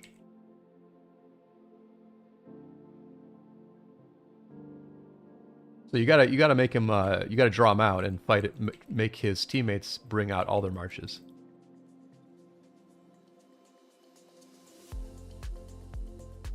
Looks like Castle is still not zeroed. Pocket says he feels stuck because of his resources. That's fair. I mean, I get that, but you know, I mean, how many resources can you actually have, Pocket? Like, I mean, if you have like 7 billion of each resource, I can see why you feel stuck, but like just do tons of fight a ton in your next war, you know? Use a bunch of those resources in your next war. King Alpha, welcome to the stream. Hope things are good with you as well in 2836, or I'm not sure if you migrated to a different kingdom, but hope things are good with you. I'm doing well. My throat's a little bit sore, honestly. Haven't had a sore throat in a long time, but talking for the last hour or so, my throat's getting a little bit sore, actually. So let's do a little bit of fighting here. You know what I mean? Let's do a little bit of chill fighting for a bit. Rest the voice for a while. All right.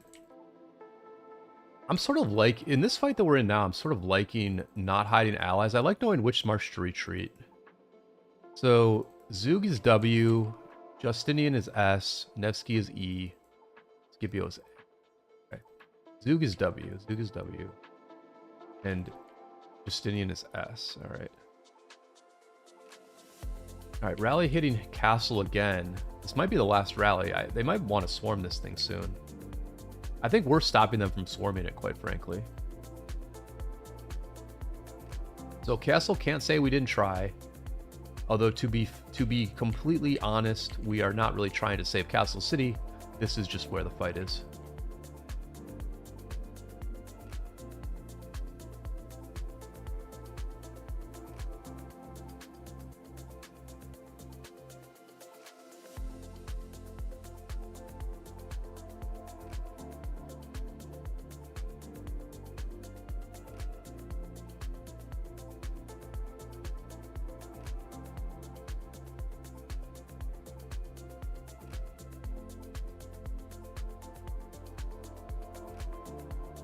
So they're going to target the Justinian, probably.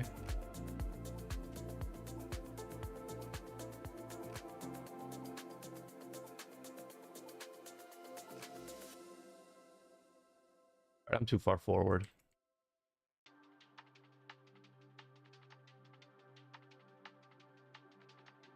Oh, people were raiding his city. Interesting. I'm surprised they're raiding a Huo garrison.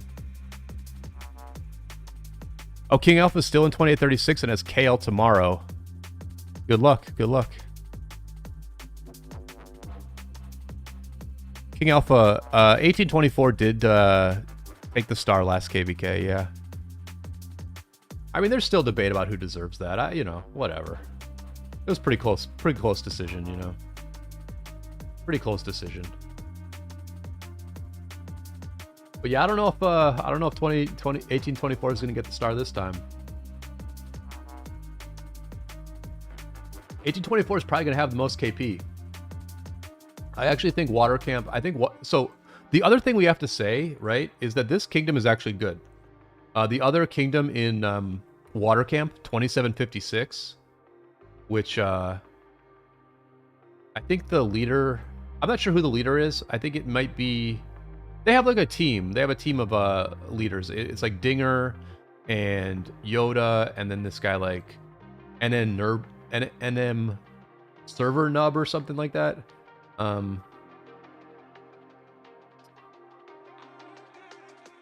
I don't see him right now, but so this kingdom is actually pretty good. Like the other kingdom in Water Camp is they're solid. They're definitely solid. I mean, you can see that they still have this fort, you know, like they've had this fort for like 4 or 5 days at this point. So we do have 2 good kingdoms in Wind Camp, but you know, 1824's allies is also very solid. But I think Water Camp will have the most KP. I really do think that Water Camp is going to have the most KP of their of their side.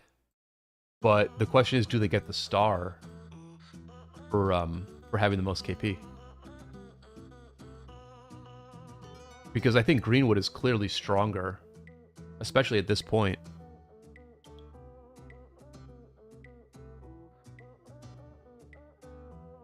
So I'm not sure if Water's going to get the star. I mean, 2748, you know, they are defending. They are the reigning Osiris League champions. So a kingdom like this really needs those hunter inscriptions.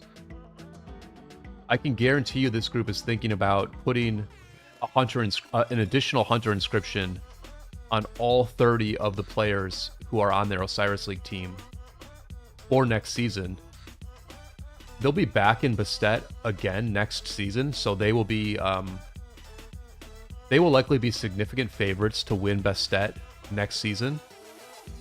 And I don't really see them giving up. I don't really see them giving up the star to Water Camp just because Water Camp has more KP. But we'll see what happens. We will be on the sidelines watching and, you know, just seeing what goes down.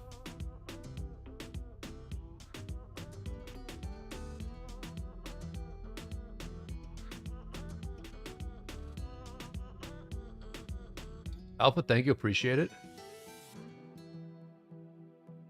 Everybody do throw a like on the stream. Always helps. Always helps get the exposure for this thing out there.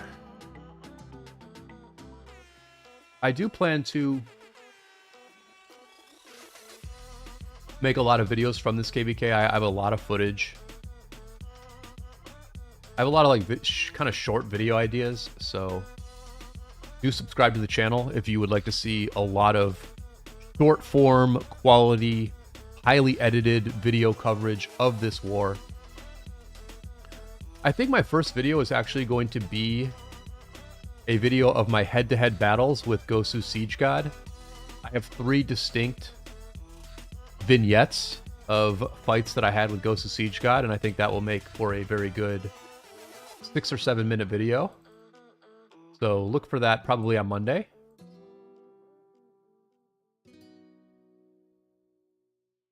You know what I have to do? I need to do my Bastion quests today.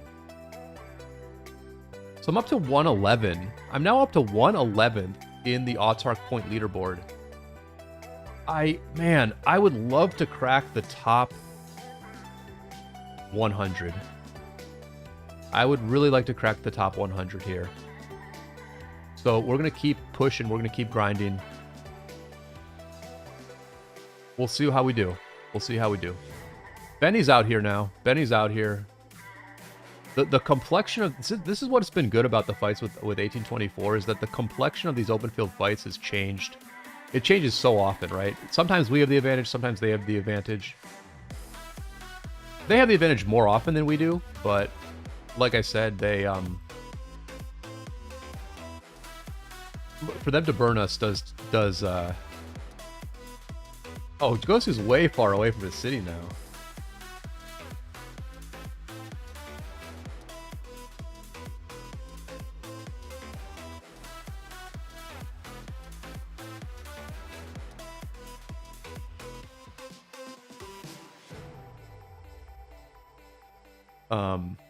So it's just been back and forth, right? Like honestly, it's been a good fight. It's been pointless. Like, we know they're gonna win.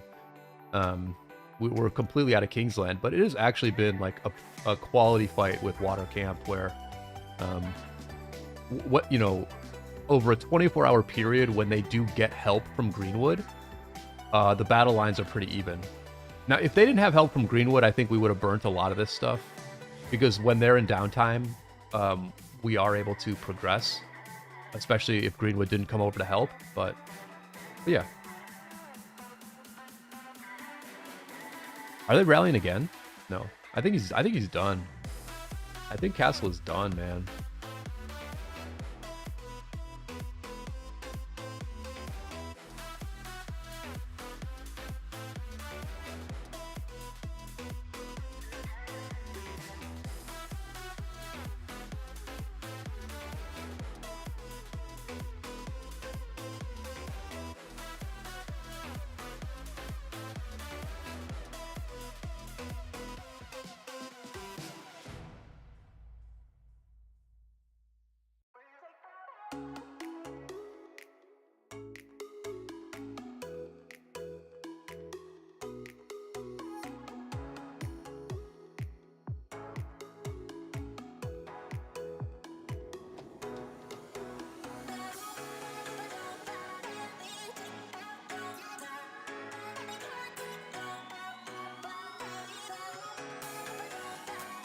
But the KP grind continues. They're feeling something. Oh, they're going for him again. They're going for Castle again. So let's try and get these reinforcements. Let's try to pick some people off.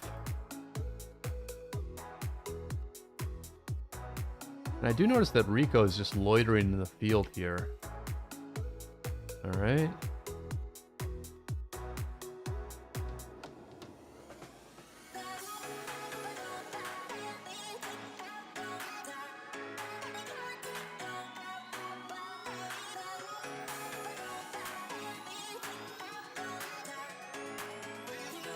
You know, I wish we had done this a little... I wish we'd been able to do this sooner and disrupt the raids to this city. I guess it's not that hard. You just city hop and then...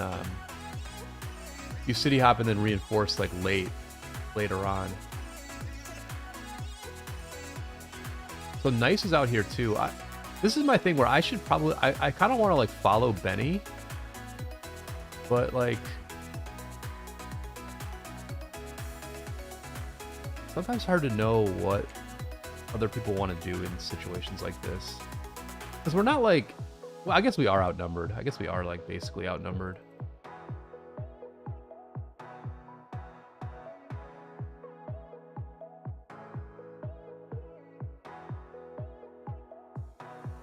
Alright, I think I see what's going on right now. I'm fine with this. I'm fine with this. This is fine. This is fine. Yeah, this is fine. I'm over here, so Benny can attack over here.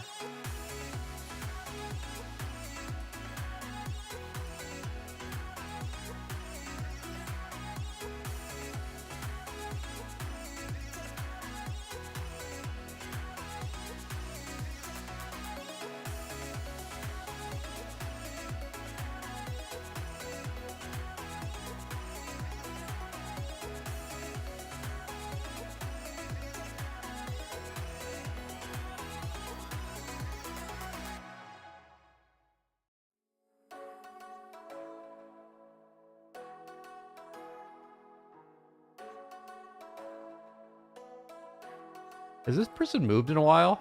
Has Agent Kai moved in a while? Hell yeah. Hell yeah. I guess there's not enough people here, though, to jump him. But I'm letting people know that there's an AFK here. Oh, he woke up. I think he woke up. I think we take this fight. This fight seems okay. It seems aight.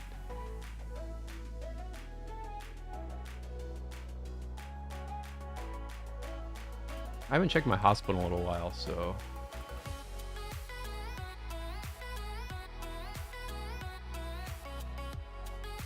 This is the other thing about dances, is when you dance, you can kind of like gauge the intent of your teammates.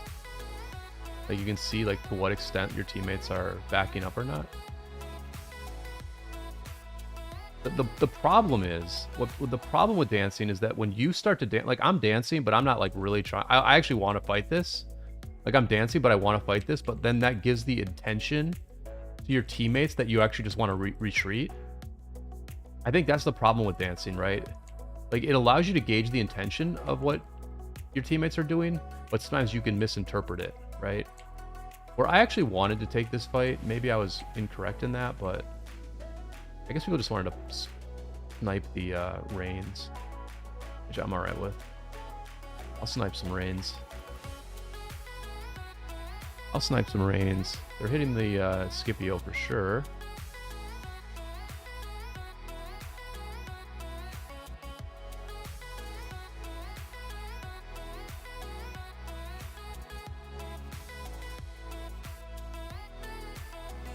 Yeah.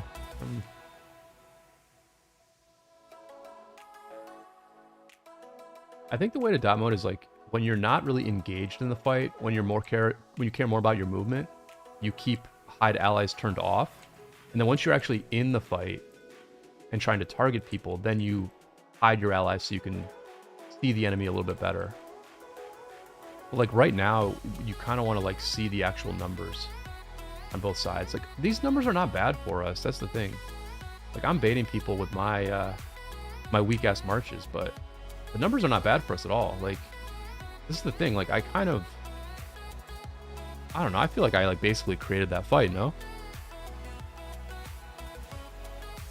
Bring the Nevsky back out.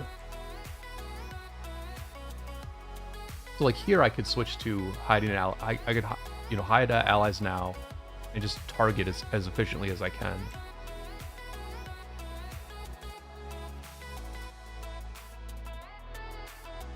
Call me crazy, but by sad facing one of my marches, having my other marches get low, I feel like I created a situation where eventually a bunch of my teammates would gather together and we would turn that fight for our side. I think I just did that. Like, why are they not going in on this? Like, I'm low health and I'm going in on it. Nobody here. Why are you retreating? There's one dude. Why are you all retreating? There's 12 of us and 4 of them. Why are you retreating? I don't understand. Oh, this Ghost of Siege God City. All right, that's fair enough. That's fair enough.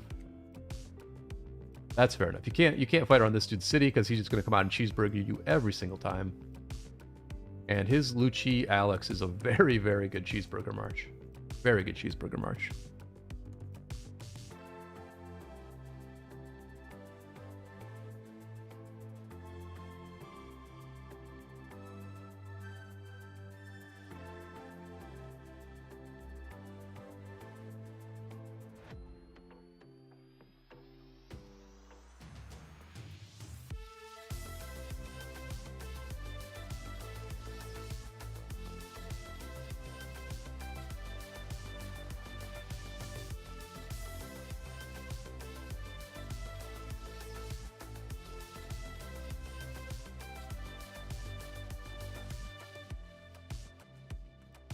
While we have a minute, let's go ahead and check in on the 2934 KvK. They are now in day 2 of Kingsland over there. And it's going much differently than expected. Much differently than expected. Now, I haven't checked in on this in about 12 hours. I'll be very curious to see what it looks like now. Okay, so it looks like... Well, it's not looking as bad as I thought for 2934. Now, what I noticed last night, and this was kind of egregious, what I noticed last night was that like 2934 was letting their flags in this area right here just free burn. Their cities, their flags that were right near the Zig, they were just letting them free burn, and there weren't even any cities teleported near it. Like, there were no cities teleported even near it, and they were busy fighting down here. And now the number of touch points between these two kingdoms is very small. And you can see, like, look at this. Yeah, this is crazy, right? Sip is just, like, free building a flag right in 2934's face. This flag, if it goes down, will cut off both of these. And, you know, obviously 2934 will need to have open field control to defend this flag. You know, there are resource tiles that are not being gathered. There are barbarians. There are barbarians blocking teleport spots for 2934 that no one is killing. I mean, okay, I get it. You control Chisgul, but why not kill the barbs that open up teleport spots for your teammates? Like, just a thought. Just a thought. Like, look at this. There's just a ton of teleport space here. Where is their field? Down here? But they're all just down here. This is what I saw last night, too. Let's do water camp, right? Or wait, let's do fire camp. Yeah, they're all down here. They're all down here, fighting in the open field, wrecking SIP's allies in the open field. Okay, but their flags are burning. Shout out to Hulky. Shout out to my boy Hulky. At the front lines, trying to... I think Hulky's doing his best to point these people in the right direction, but... You know, why is everyone down here not burning this flag, winning an open field fight, and you're letting them build a flag right in your face right here? Like, I just don't get it, man. I really don't get it at all. Like, it's really far from being understandable. Vass, welcome to the stream.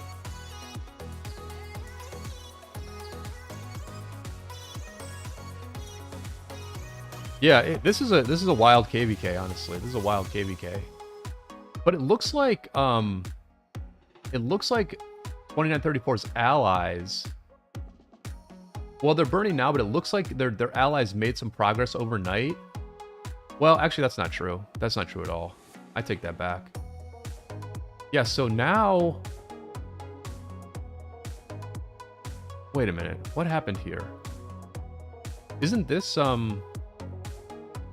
Oh, this is Earth. Okay. Yeah, so Earth Camp is now knocking on the door of one of Fire's passes into Kingsland. They're free burning over here. Mellow is at this flag. And one very, very small farm. But that's it. That's it.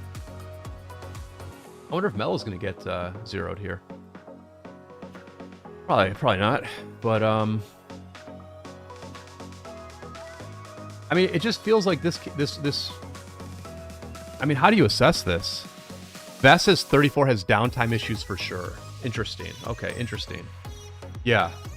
I mean, so just assessing, like, what I'm seeing right now, it just feels like they're not really playing to win, is what I would say. Like, they're just not playing to win. Like, this territory is important, sure. Sure, it's important, but... I mean, number one, can't you get a city right here? Like, can't you fit a city right here? Yeah, I mean, obviously you can fit a city in here. Obviously, right here, where I'm looking at, obviously, you can kill this barbarian and move these troops, and you can fit one, maybe two cities in here. So, like, why is that not happening? Like, why? These flags are burning. Like, all of your open field is down here, so, like, ostensibly, you're supposed to be... The goal of the team is to burn their flag and defend your flags. So why are you not putting cities, like, right here to reinforce these flags that are burning? Because presumably you can extinguish them at some point. And then why are you, like, winning an open field fight here? Or I guess you're not even winning it right now, but why are you all down here and letting them build a flag right in your face right here and letting them connect to your pass over here? Is this the only pass they have into the zone? No, they do have two passes into the zone. This territory here is not, like, super important, but it's a way for... I mean, it's a way for Earth Camp to basically, like, connect to eventually attack Fire without necessarily having to deal with wind or with water down here. But water, you know, water's obviously burning in a ton of places now too. Janky Kingsland, really janky Kingsland. I think that SIP and their allies have like done, from everything I've seen, they've done very well. They've really just like done what they needed to do. They defended some key choke points yesterday when I was watching Chisgle's stream. I haven't watched this. Look, they have a farm next to a flag. Look at that. You put a farm next to a flag, like not rocket science. But these guys aren't doing it. They're not doing it. So, yeah, really, really egregious underperformance by 2934. I don't think you can call it anything other than that. They had a ton of players come to this kingdom and max Crystal Tech. They probably maxed Crystal Tech, had as many people max Crystal Tech as like a top Imperium, like 960 or, you know, 2377 or something. You know, I would guess that in 2377, not everyone maxes Crystal Tech, and so I would imagine that 2934 was on that level of spending. But the execution and the way you use all that spending was very, very different for 2934. Melk, I did not see a 200 million player getting zeroed. No, that's wild. That's wild. But I'll be honest, I mean, I like to see this. Like, I'll just put my cards on the table. I like to see a veteran kingdom like 2293, which I mean, listen, I think SW changed everything for 2293. They had not had a tough KvK in a while, so it's hard to say like where they were at, but obviously their leadership is good. Their leadership had not been tested is what I should say, but their leadership was definitely tested in this KvK. They did some very cool stuff at this level 7 pass as well, where they literally dropped a fort right in these guys' face, like on this side of the pass. And so they did a very good job of like keeping a fresh Garrison captain in that fort. And so, yeah, I mean, just really, really solid performance from like a real sort of family type kingdom like 2293. And it looks like they're beating a mercenary kingdom in 2934. Even though 2934 spent a ton of money, it looks like the sort of family kingdom was able to just like outplay them and is on their way to a win here in this Tides of War KvK. And I do like to see that. I do like to see that because the mercenary meta is strong in this game. The mercenary meta is definitely very strong, where you just recruit a bunch of whales and whales sort of collectively agree to go to a certain place and pool their strength and pool their money together to be a dominant force. But there are still a lot of things you can do as a non-whale kingdom to defend yourself. And Tides of War is certainly a map where defense is very strong, because in Tides of War, if a Garrison captain is brought to 0, it does not get popped. And that's like a very big deal. That's very, very big, because popping a Garrison captain is one of the strongest parts of swarming, because once you pop that captain, you put a lot of pressure on the enemy to swap that captain quickly, because it's hard to click on a flag. As I said at the beginning of the stream, if you want to scroll back at the very beginning of the stream, you will see an attack on one of our flags. When a flag is being surrounded, it's very hard to click on it. So it is hard to swap the Garrison captain. But Tides of War makes that easier, because actually the Garrison captain does not get popped. And so I think a solid, or we'll call him a very strong A kingdom like 2293 was able to use that to their advantage and play some very good defense against a incredibly strong 2934 ball. And so it looks like Chisgle is probably going to get an Autarch on his main. Is the Chisgle curse about to be broken? Is that what we're watching right now? And Chadsky still has a lot of power left. This is pretty significant. You can see that Chadsky still has a lot of power left. Whereas when SW went into Kingsland against us last KvK, Chadsky was down, I believe, he was very close to 100 million power when Kingsland started. So Chadsky is retaining his power this time, and he's still able to do quite a bit.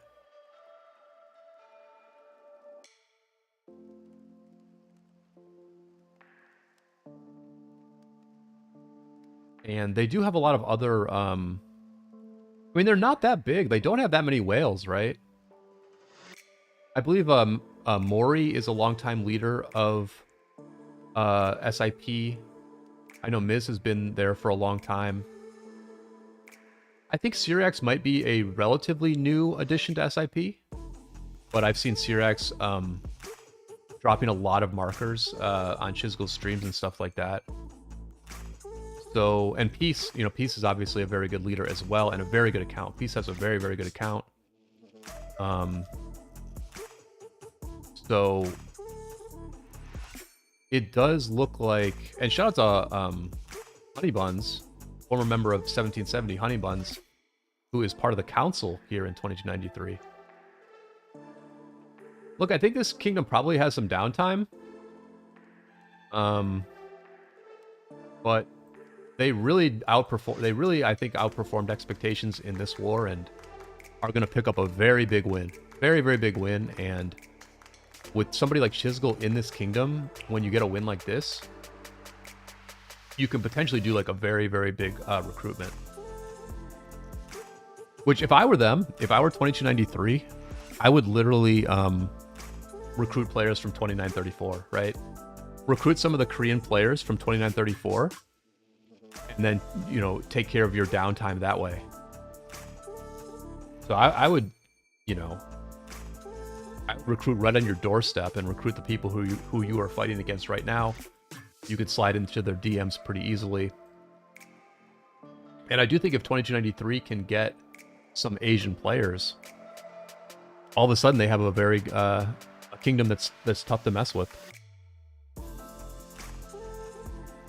And right now I would say their ball is bigger than the 2934 ball. So they're just going to wait until these flags stop burning. And they'll just chill. And they're building another flag here. This one's not going to touch the enemy. I believe it was this flag that finished. This flag finished. And this flag is immediately burning. This flag is also burning. It's only 23 UTC. And with the morale boost of what's happening in Kingsland right now, I would imagine there's going to be very good field presence from Earth Camp for a number of hours. I imagine there will also be very good presence from Wind Camp for several hours. And yeah, I think in 8 to 10 hours, this zone is probably going to look pretty won. It's going to look pretty won. I think 2934 will probably push back. Because, listen, these battle lines were about the same when I went to sleep last night. So obviously 2934 did put in some work overnight. So this does seem like it's a bit of a battle of downtimes. Which is why a player like Hulky is so valuable to Fire Camp, because Hulky is an American player, so he's on during their downtime. But they're in deep trouble. They're in deep, deep trouble in this KvK.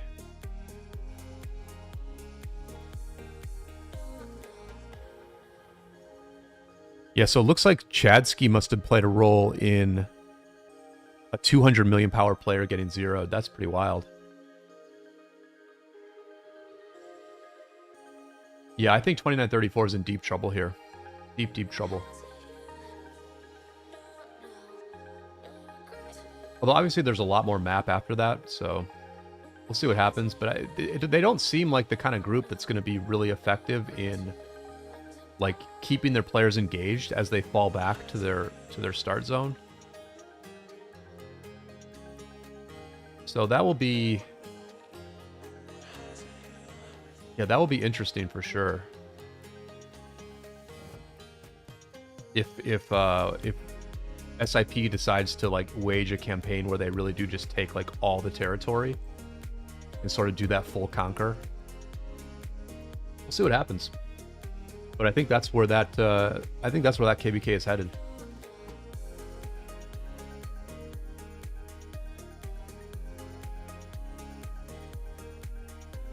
Well, is anything happening here? Doesn't look like it. Are they rallying? No rally. No rally.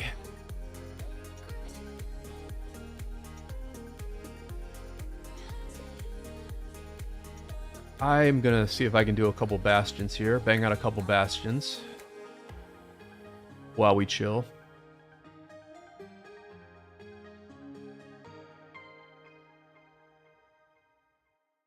Alright, where are we with these bastions?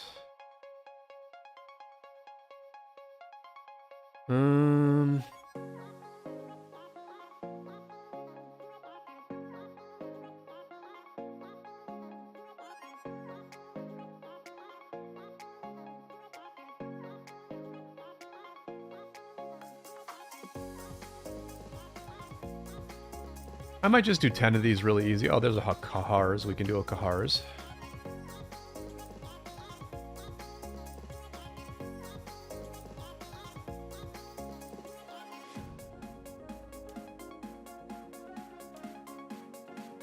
So one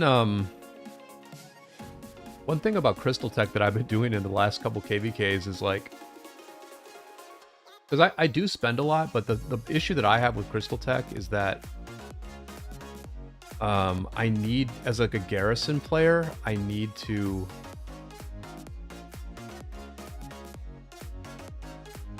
max all of this BS right here. I need to make all these 10 out of 10 in order to get my improved morale up to 9. So basically, you can get improved morale to 6 and have 3.5% all damage, but to get it to 9 and get 7% all damage, you have to max all of these to 10. So what I end up doing is I max all of these to 10 before getting my 6th March, before maxing special medicines, and before maxing my call to arms. Now, it's definitely annoying to not have special medicines max, because as you can see, my resources are starting to get pressured. But the thing with the expanded formations is like, I just like fight enough in the early part of the KvK and take enough deads in the early part of the KvK where by the time I have the option to get my 6th March, I'm already down to 4 open field marches, right? Like you can see me all day today, I've been fighting with 4 open field marches. And that's because I lost so much infantry to my city getting swarmed that I can no longer field my 2nd infantry march, which would be Guan Scipio. Right?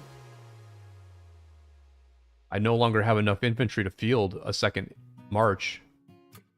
So like there's no reason for me to open the 6th March. It doesn't do anything for me. It literally doesn't do anything for me.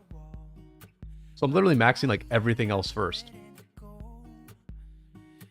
And that's like slightly satisfying, because I will say that having to max attack, level 10 attack on Siege is like deeply, deeply annoying for someone like me who doesn't actually spend that much money in this game. Oh, there we go. Training quest. I am actually going to request Duke because not very much is happening. So let me do that real quick. Herbo, welcome to the stream. I hate doing them. I've been stuck doing 2 cav and 1 inf. Anything more hurts my RSS so bad. Still, I'm max healing tech. You know, there is something to be said for me not using my Archer March until I get... You know what I need to do in future KvKs? I need to use all tier 4 on my Archer March until I get special medicines. Because my Zug Herman gets wrecked, right? It honestly gets wrecked. It doesn't trade well. I need to get that Cuba's Mike battle report thing to see what like my overall ratio is on my Zug Herman, because it just doesn't do well. It just does not trade well. And it saps my resources hardcore. But if I ran this thing as full tier 4, then it would A, be faster, which is like a very big deal for me. The fact that it's a slow march is a real problem for me. So I could run this as full tier 4 early in the KvK, and then it would A, be faster, and B, hurt my resources less before I get special medicines. So that's actually a very good idea. Thank you for sharing your own experience, Herbo, because it allowed me to theory craft what I should be doing.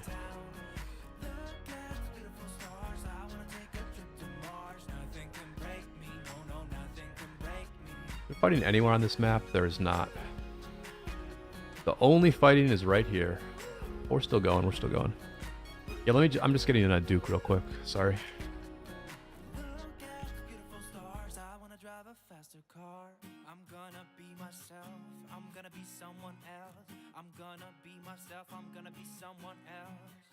I'm gonna skip my breaks, I'm gonna make mistakes. I'm gonna skip my breaks, I'm gonna make mistakes.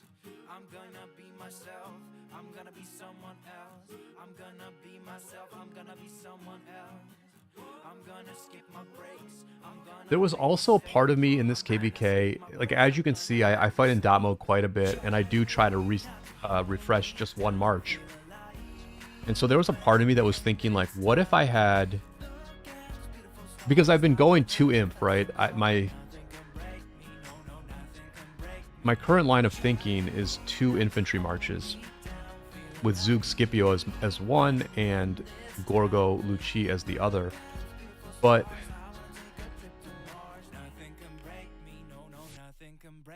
there was a part of me in this KvK that was like, what if I ran 3 cav, 1 infantry, and 1 archer, because then I would always know when my archer or infantry march is being targeted, right?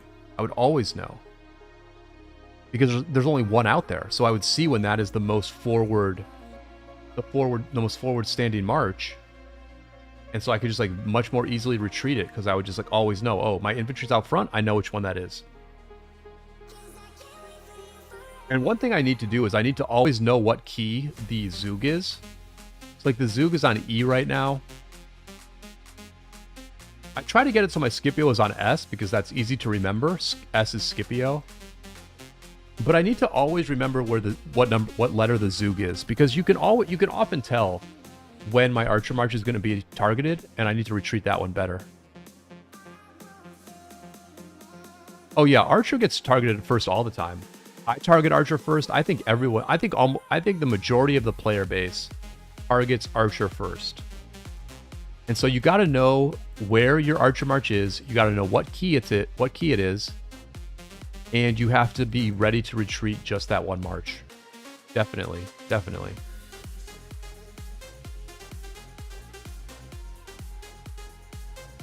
What do we got here? We got White Castle. Oh my gosh, we do. Why am I leading in? See, this is what I don't like. I lead in when our 2 whales are behind me, but like the thing is, I just retreat and they go in, so it's fine. So it's fine. Okay, so I'm gonna hide allies here because this is all about targeting. White Castle is aggressive. Okay, so Scipio is W, and Zug is E. But yeah, here you just go in, right? Like we're just winning. We're just gonna win. We're just gonna win here. I'm breaking off that first red march.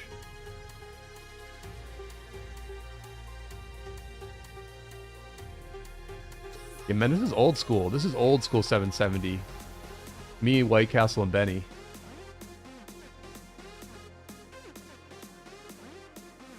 Yeah, so the Scipio is almost certainly getting targeted here. Now the Zug is certainly getting targeted. So we'll just retreat the Zug. We'll attack with everybody else. Easy game. Bring the zoo back in. I'm obviously I was not defensive in this fight, right? My marches are very low. My marches are very, very low, so I obviously was not defensive.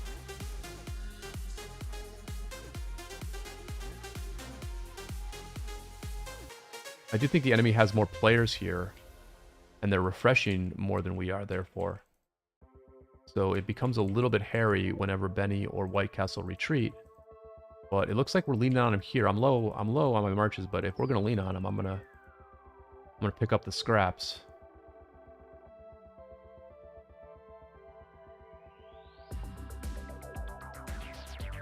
Yes, that was definitely a contested fight. Both teams were willing to fight, but obviously we won. I just looked at it, man. I'm like, oh, we have White Castle and Benny out here?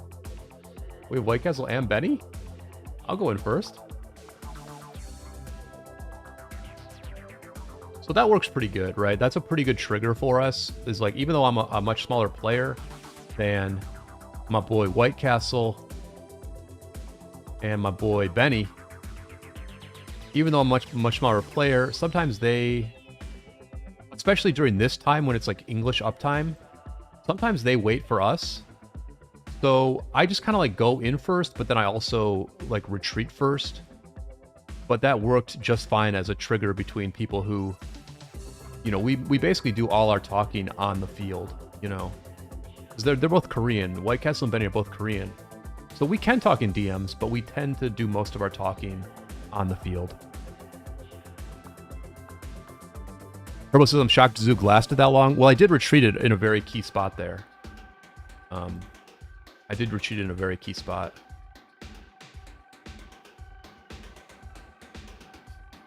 And the Zoog actually had a very good report that time. Very interesting.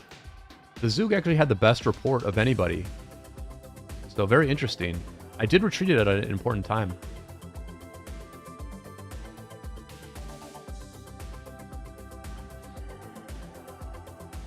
And we're moving into the top 10 very quickly on the Autark leaderboard.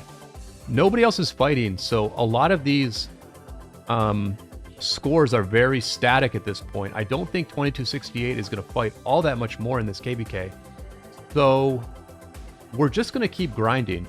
We're just going to keep grinding. We have plenty of speed ups left. We can get enough resources. We're just going to keep grinding on them. And I am really going to try to push for top 100 in Autark by the end of this KvK. Okay, I think we're fine. I think we're fine on resources, right? We got a lot of these.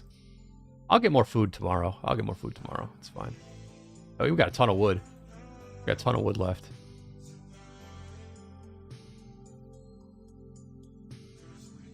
And by fighting with a mix of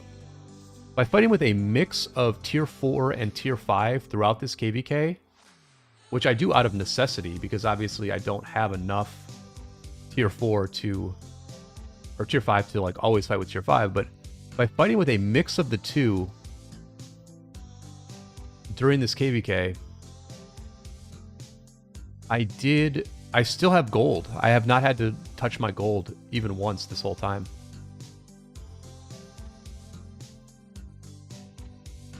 I still have Duke. I never remember what I need to train. What do I need to train? I think I need to train Cab, actually, because when my hospitals half fill, I am not having enough Cav to fill 2 marches. KvK, thank you for the sub. Appreciate it. Very much appreciating the subs and all the chat on the stream today. We are getting out there. We are making some content happen. We kicked this off when there was a very big fight. The fights have gotten smaller, but the nice thing about this war, which we are on day 6 or 7 of this war, the nice thing about this war has been there's pretty much been action around the clock. If you want there to be action, then action can happen. I am actually running out of training speed ups. Wow. I need to get back to chaining. I need to get back to chaining. I'm actually out of training speed-ups for the first time, all KvK. But I think we call that good timing. I think we call that good timing when you run out of... Who's this dude? Where's this? Oh man, I missed the easy kills. I missed the easy kills. Son of a...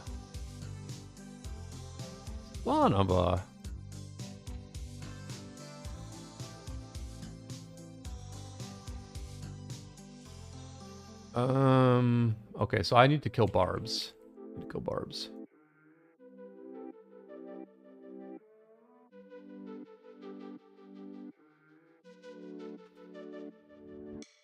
Ugh.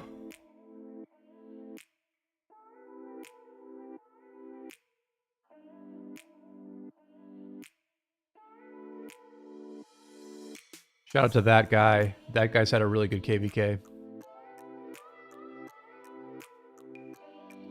Good job on the rallies. Good job in the open field. Off and on voice. A lot of good leadership and organizing from that guy.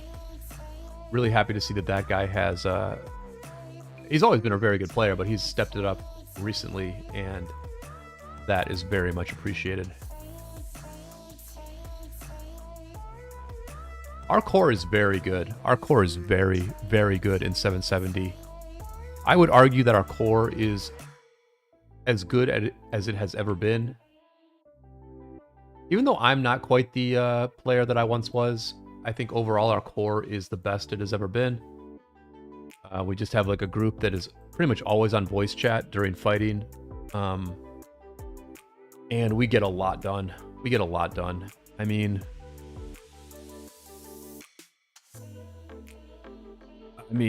let me show you some of the really good reports. Oh, here's like a great one. Yeah, I mean, I'm just going to show you a couple of the reports from our Kingsland against 2748. Obviously, they had a massive, massive field advantage, and so they were swarming our garrisons. But we actually tried out Gorgo Charles.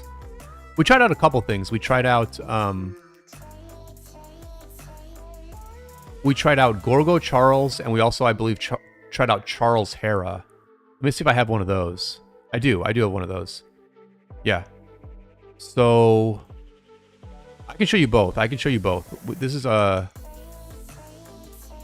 these were some of our best reports, actually. Oops, that's just one of them. So yeah, I mean, here's the thing. We were getting beat. We knew we were losing. But we do try to play it as best we can, no matter what. And so, look at some of these defenses that we had of our outposts in Kingsland. Because they swarmed it like heavy. Obviously, you can see that this is very heavy swarm by a bunch of like very, very big players. Here's Bunny, the #1 Champions of Olympia player, Bunny, swarming Uni's Gorgo Martel. This is our best Garrison player, Uni. He's got a very, very good infantry set with a very, very good arch formation armaments. Here's Bunny swarming the Gorgo Charles. And let me show you this overall report, because this is pretty nasty. Just under 5 million deads for 2748. Half that, less than half that for us. Massive kill point difference. We had a few of these reports. We had a few of these very good reports.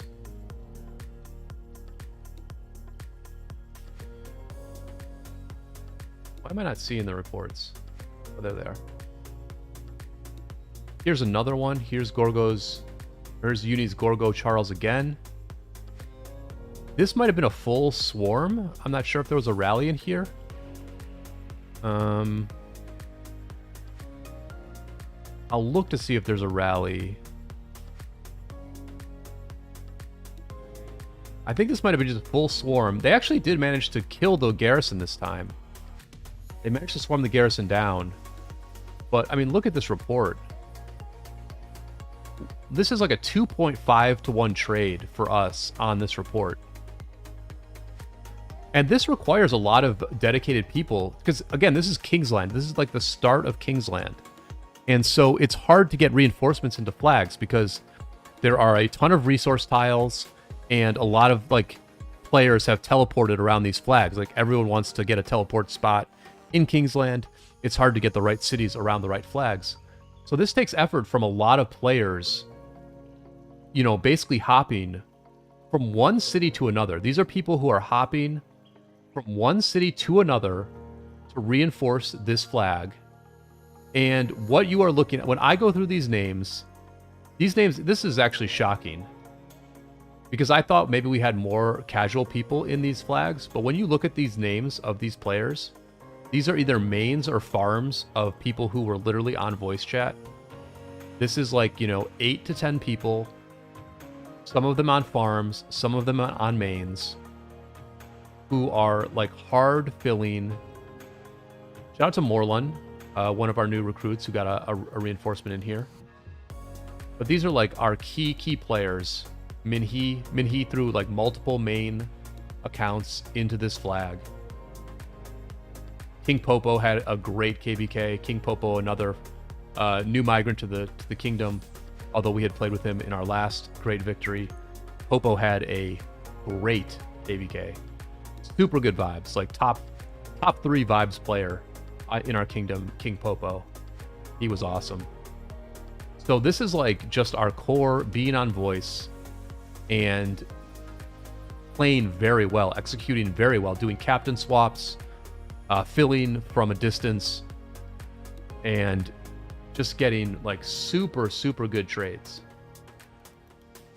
We also tried Charles Hera. Gimme tried Charles Hera in Garrison. This did quite well too. Now, obviously on this one, the reigns are amazing. You know, obviously the reigns here are amazing. Let's see how it does against the rally. I assume there's a rally here. Maybe not. These, like I said, 2748, like, they didn't throw any emojis at us. They didn't talk any trash. I almost think 2748 was being very gracious to us. In terms of, like, they would just swarm. They would just, like, raw swarm flags. Like, they obviously knew they were going to win, so they just, like, would raw swarm flags and take terrible trades. Some of their whales.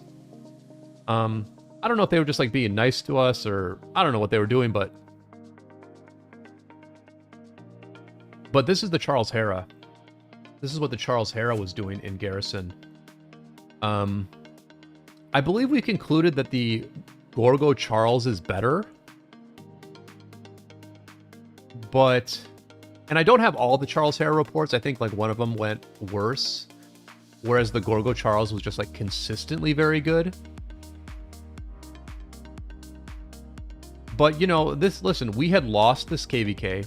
We had 100% lost this KvK, but when you have a good core, you just keep fighting anyway. I mean, listen, we're still fighting, right? We're still fighting, like, today, right? This is, like, 3 days later. We're still fighting.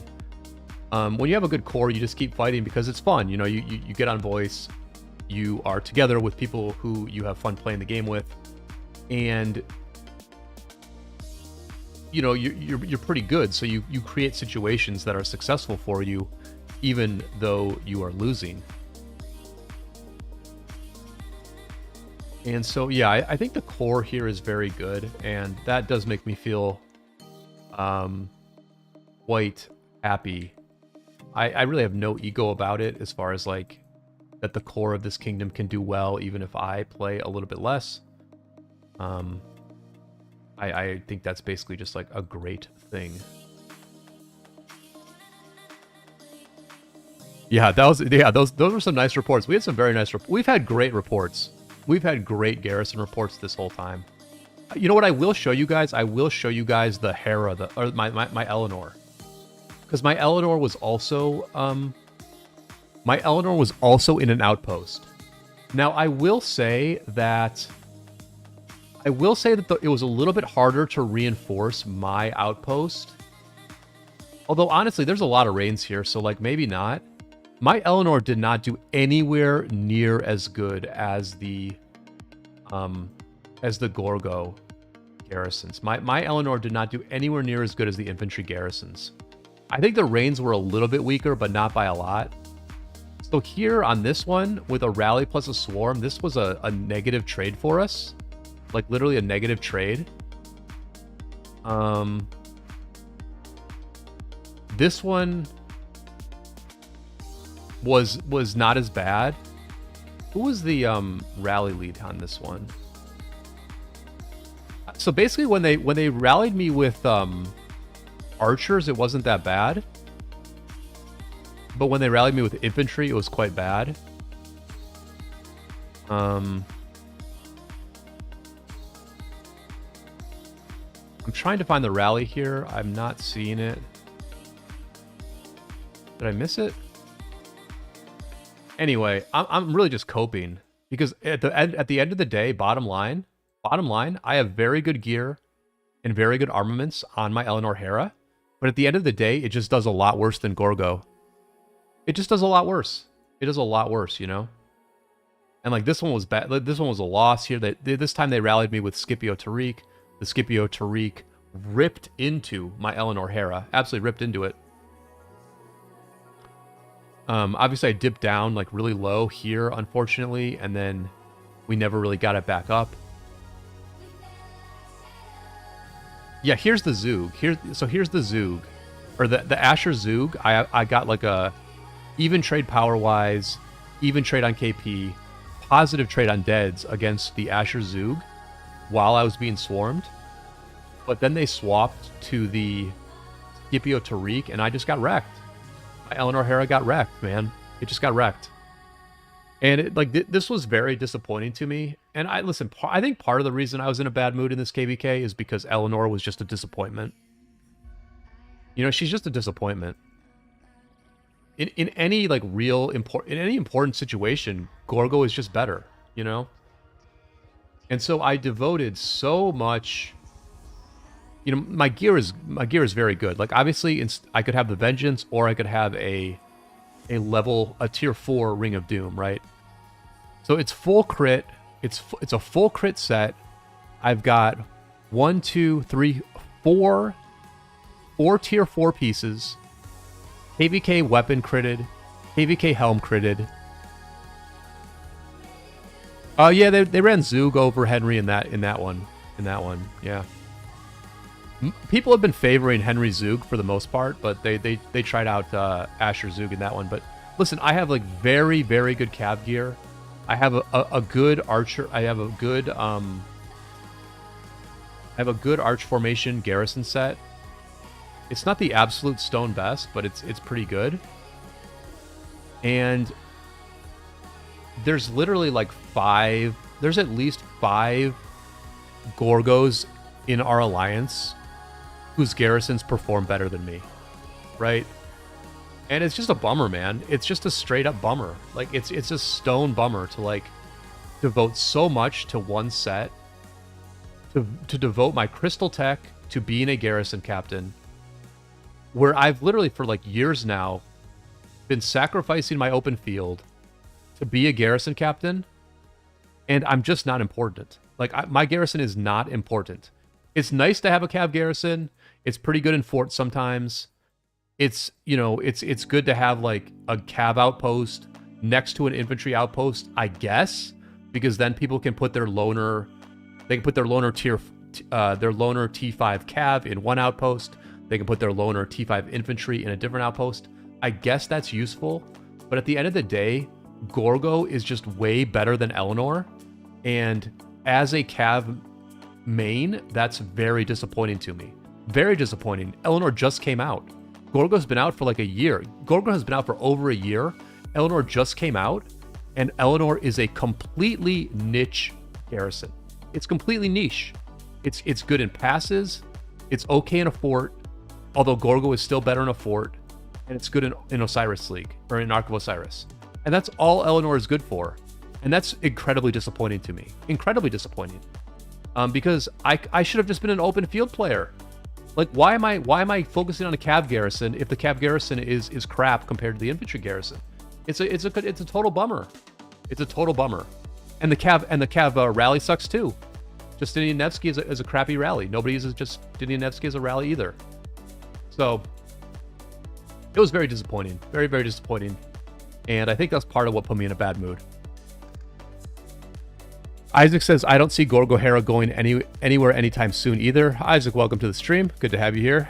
Well, I mean, I think the new Archer Garrison could be actually meta significant. Like, at the end of the day, it's all about swarming. It's all about, can you deal with swarm? Eleanor is not good against swarm, so therefore Eleanor does not matter. But this new Archer Garrison, their niche might actually be against swarm. Their niche might be swarm. And if their niche is swarm, then they are meta. Then they are like hardcore meta. They're hardcore meta rally and stuff. You know what? I think I'm gonna... Do I want to defend this flag, or do I just want to chill? I'm just gonna chill. I'm gonna chill.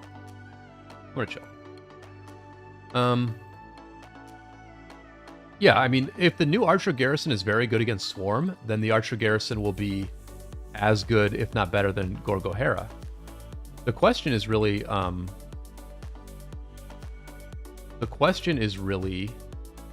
whether it will be good against Swarm or not.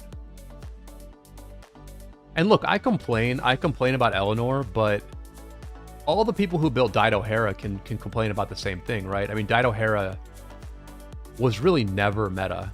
It was just never meta. Gorgo was always better than Dido. I think Dido came out before Gorgo, but not for very long, and Gorgo was always swarmable, so therefore, you know,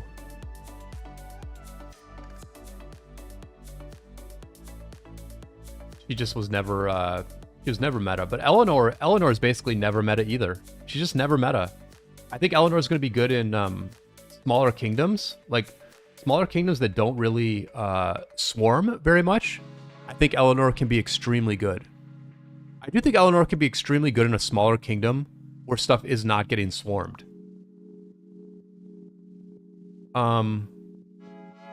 Although it does seem like normal attack damage does do pretty well against her. It seems like maybe Scipio...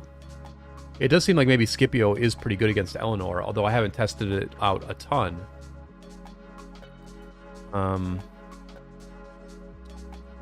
But yeah, Eleanor's been a real disappointment.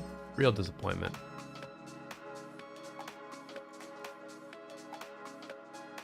I mean, look, when you get good reinforcements... Look, when you get like extremely good reinforcements, like I did against Scotty's Scipio Tariq. So I mean, here's like a pretty good report just in terms of comparing Eleanor. So here's Scotty's here's my Eleanor against Scotty's Tariq, Scipio Tariq. I definitely got better reinforcements than he did. We kept this fortress full, whereas his rally dipped down. And I mean, this is a win, but like, if his rally had stayed full this whole time, I feel like this would have been a win for Scipio Tariq.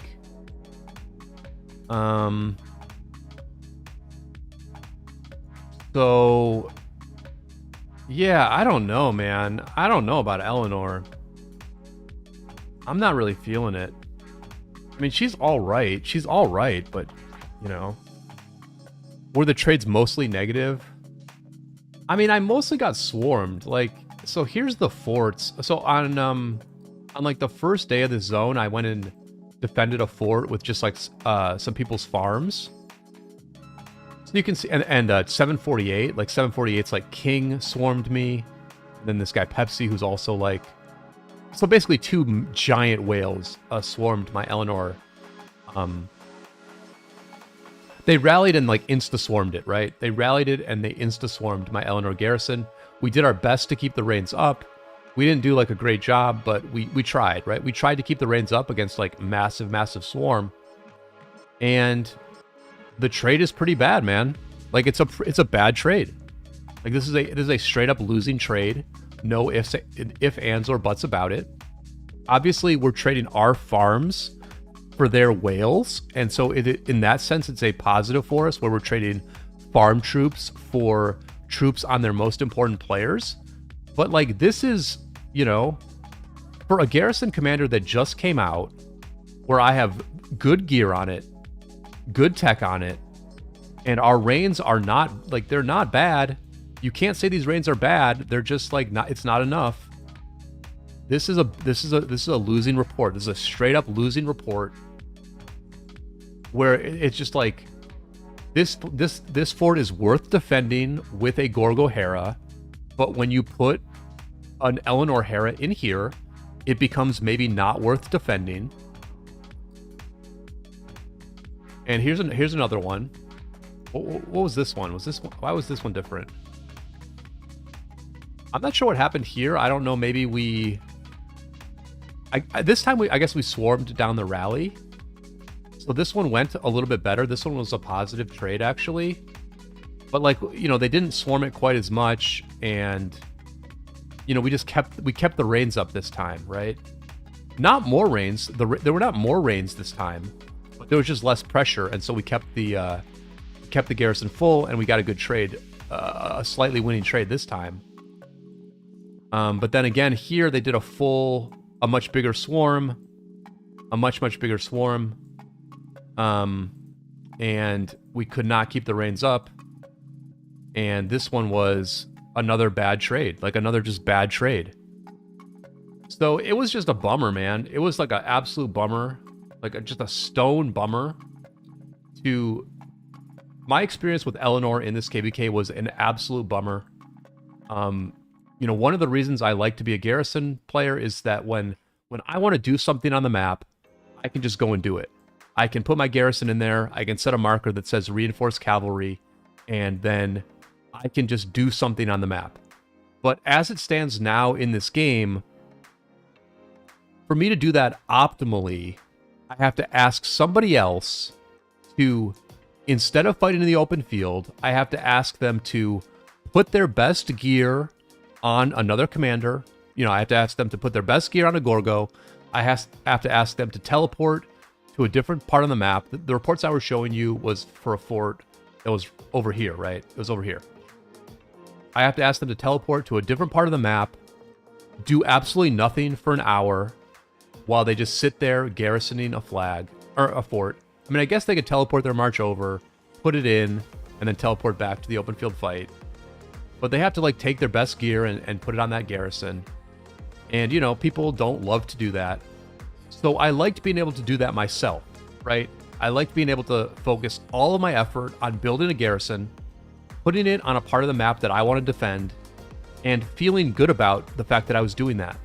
But as it stands now, I feel kind of bad about doing that because I know that a Gorgo would do better. I'm essentially asking my teammates to take a worse trade with my garrison because I don't want to bother someone else to do a job that I would rather just do myself. And the only mistake I've made in this whole process is being a cav garrison instead of another infantry garrison, right?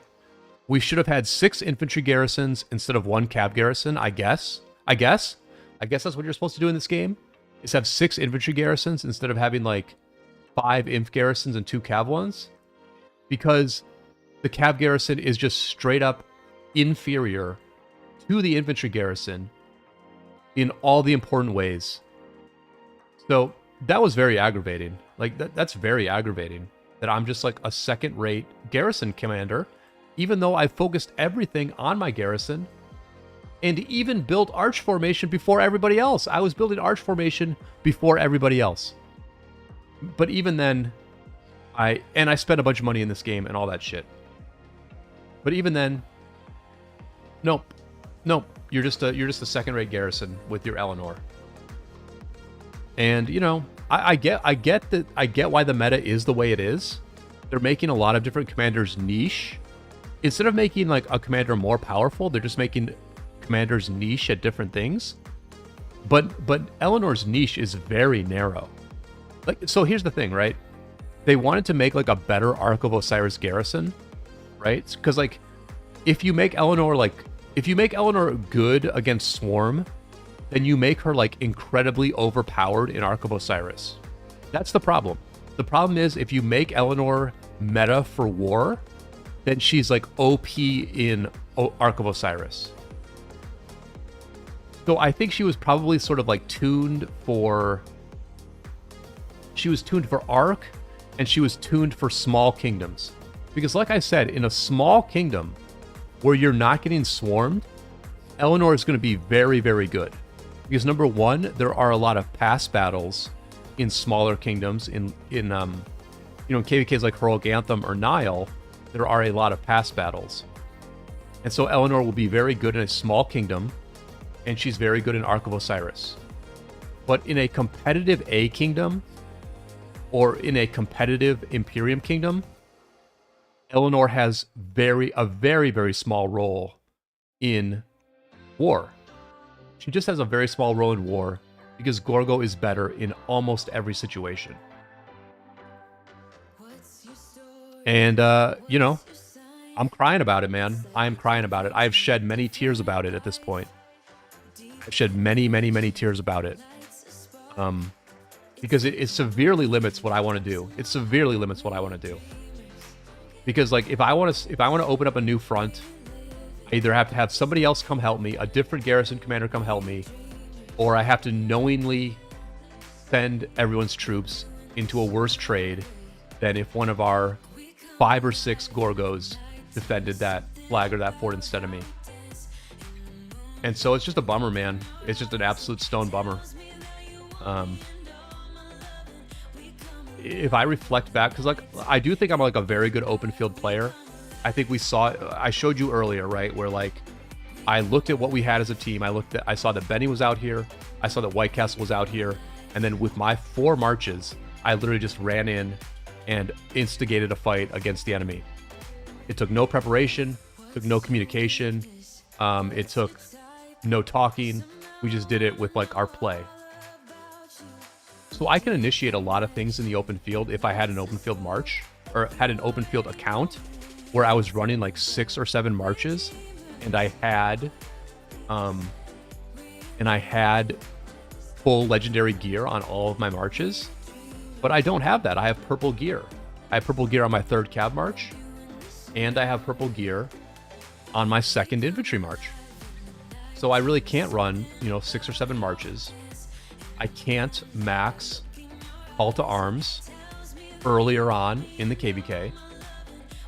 But in all honesty, if I just built an open field march instead, or open field account instead, at this point I would probably be more effective, because at least I could initiate some things in the field. Because Lord knows I can't initiate things as a Garrison anymore. I got a friggin' Eleanor.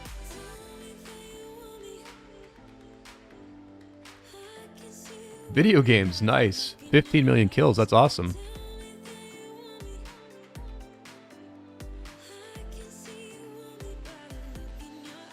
Isaac says, so is Asher Henry the Archer Rally meta? I think so. Asher Zug is not that much worse. It kind of depends on like the situation. Basically, like if the cities around the flag are farms and they're in the same alliance as the flag, then Zug is going to do like a ton of damage, because as these very slow walking marches go to the flag, the Zug AoE is going to absolutely destroy those farm marches. Absolutely destroy them. But if it's if you're not able to do that, if you're not able to destroy farm marches with your Zug, then in that case I do think the Asher Henry is probably better. Isaac says, well, Eleanor was holding up before the release of Scipio A, or at least by my observation. Wasn't having much trouble with Tariq as lead. Well, I I think it would do bad in Artifact. It would have done bad in Artifact KvKs against, like, Tariq Zug. Or Asher Well... I think it... Yeah, I mean, I think Eleanor does... Oh, actually, I do think Eleanor does pretty well against Archer garrisons, or Archer rallies. Because she does have a lot of skill damage mitigation, if I'm not wrong.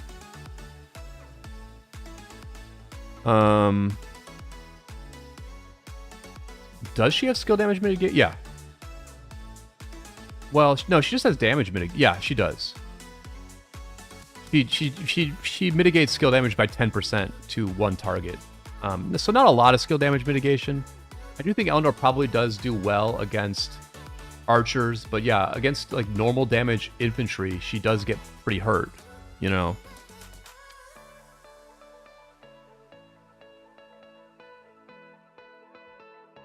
Manny says, I won't lie, if you get top stats on armaments, legendary armament inscriptions, and top gear awakened, you'll do good even against swarms. I got positive trades with her getting swarmed in top A kingdom. Having fully awakened level 5, all special talent. I mean, I have all special talent. And 3 to 4 legendary armaments. The skill damage and boost is too insane. Yeah, so I mean, I have... I mean, that's an interesting point, Manny. I mean, I have like 40. I think the last time I added this up, I estimated that I have like 42 to 43% of stats on this armament set. So obviously, I am like missing some because a top armament set has like 70 to 90% of stats. So, I mean, obviously, I'm a little bit behind on this set. I'm a little bit behind, Manny, but... And obviously, I'm comparing...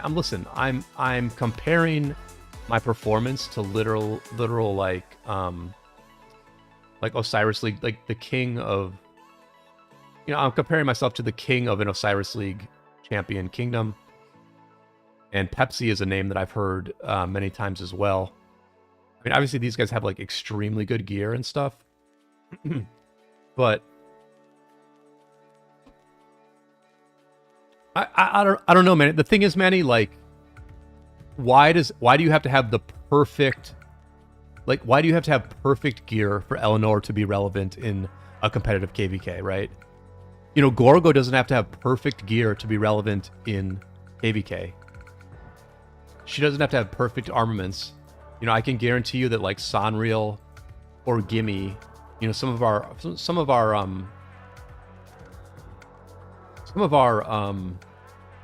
Gorgo captains, right? Like Gimmy's Gorgo Hera slaps. It absolutely is like way better than my Eleanor. Sanriel's Gorgo Hera slaps. Absolutely slaps. These guys don't have like worse gear than me and worse armaments than me, but I don't think their armaments and gear is better than mine either. I think we're equal. I think basically me, Sanriel, and Gimme have equal spending levels, and we have equal gear, and we have equal armaments. Right? So, and I don't even know that Gimme has Arch. Gimme might have Wedge. I'm honestly not sure. I don't know. I actually don't know. But... I mean, sure, Manny, if you have, like, absolute, like, perfect equipment and perfect inscriptions, then you can trade positive in a top A kingdom. But, like, these guys don't have perfect Gorgos. Their Gorgos are not perfect, but they trade not just positive, they trade insanely good. Insanely good. Sanriel and Gimme, with their Gorgo Heras, they get insane reports. Insane reports. And they're not big spenders. They're medium spenders, just like me. So, and I probably grind more than these dudes. Like overall, I probably grind more. Like, yeah, like I definitely have like... Right, like Sanriel doesn't even barb chain, man. Like Sanriel's a great dude. Like he's been one of our longest running members. He's been one of our top garrisons for years. But Sanriel, you know, he's got like 120 victories. Like, he's not barb chaining. He's not barb chaining. He's just like a, you know, medium spending player who shows up for KvKs and absolutely like rips his reports. All right, they're now farming this dude, so we cannot allow that. We cannot allow that.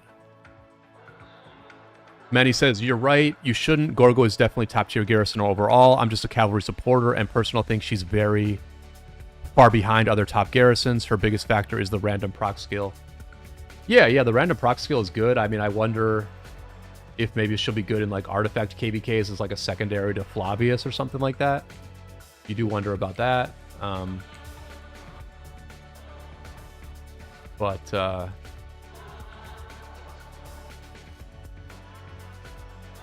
Yeah, I mean, she's just a disappointment. She's just very niche. She's like the most niche commander that's been released in a long time, so.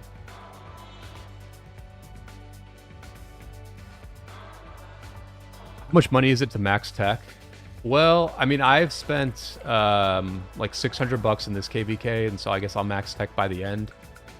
I have almost everything now other than the extra marches. So... yeah, I mean, you can max tech with like $600 or $700, I guess. But video games, that's awesome, man. 15 million kills in a day, or 15 million. Yeah, that's awesome. Great job. Great job.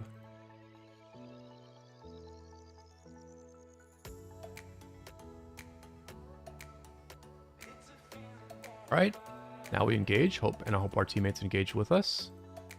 This is where I need to not hide allies.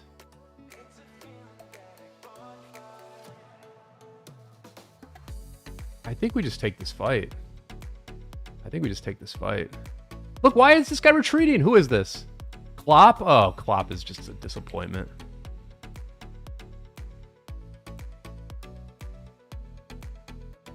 I'm literally face tanking for you, Klopp, and you're retreating. The hell?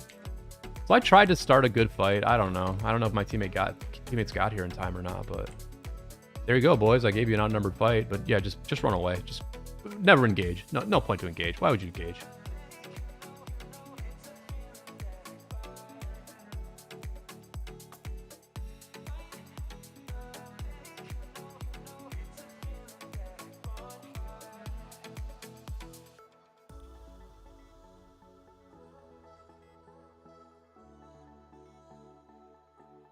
I mean, it looks like they're eventually going to get this group here, but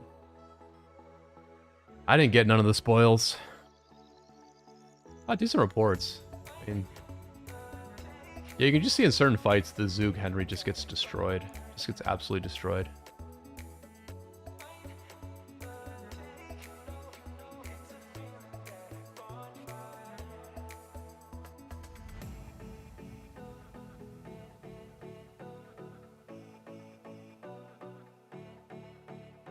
Well, guys, I think I'm going to wrap it up with that. I'm missing a lot of football today. I did win my first NFL bet of the season. I'm literally 1-0. That is awesome.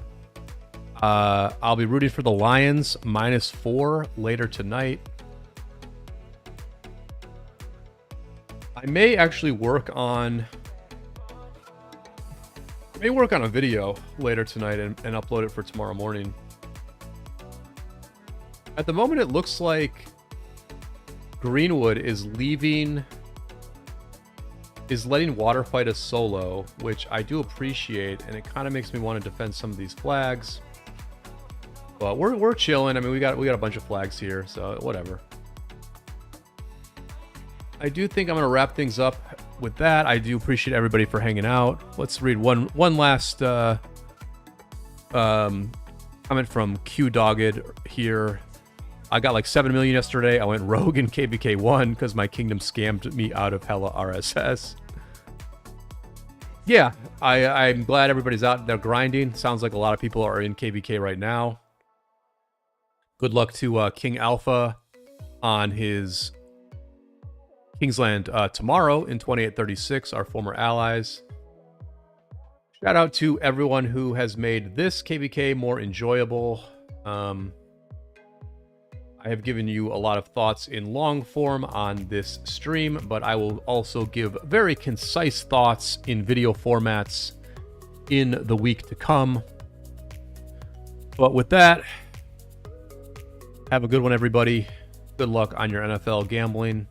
Good luck on your NFL fantasy. And I'll see you all on the flip side.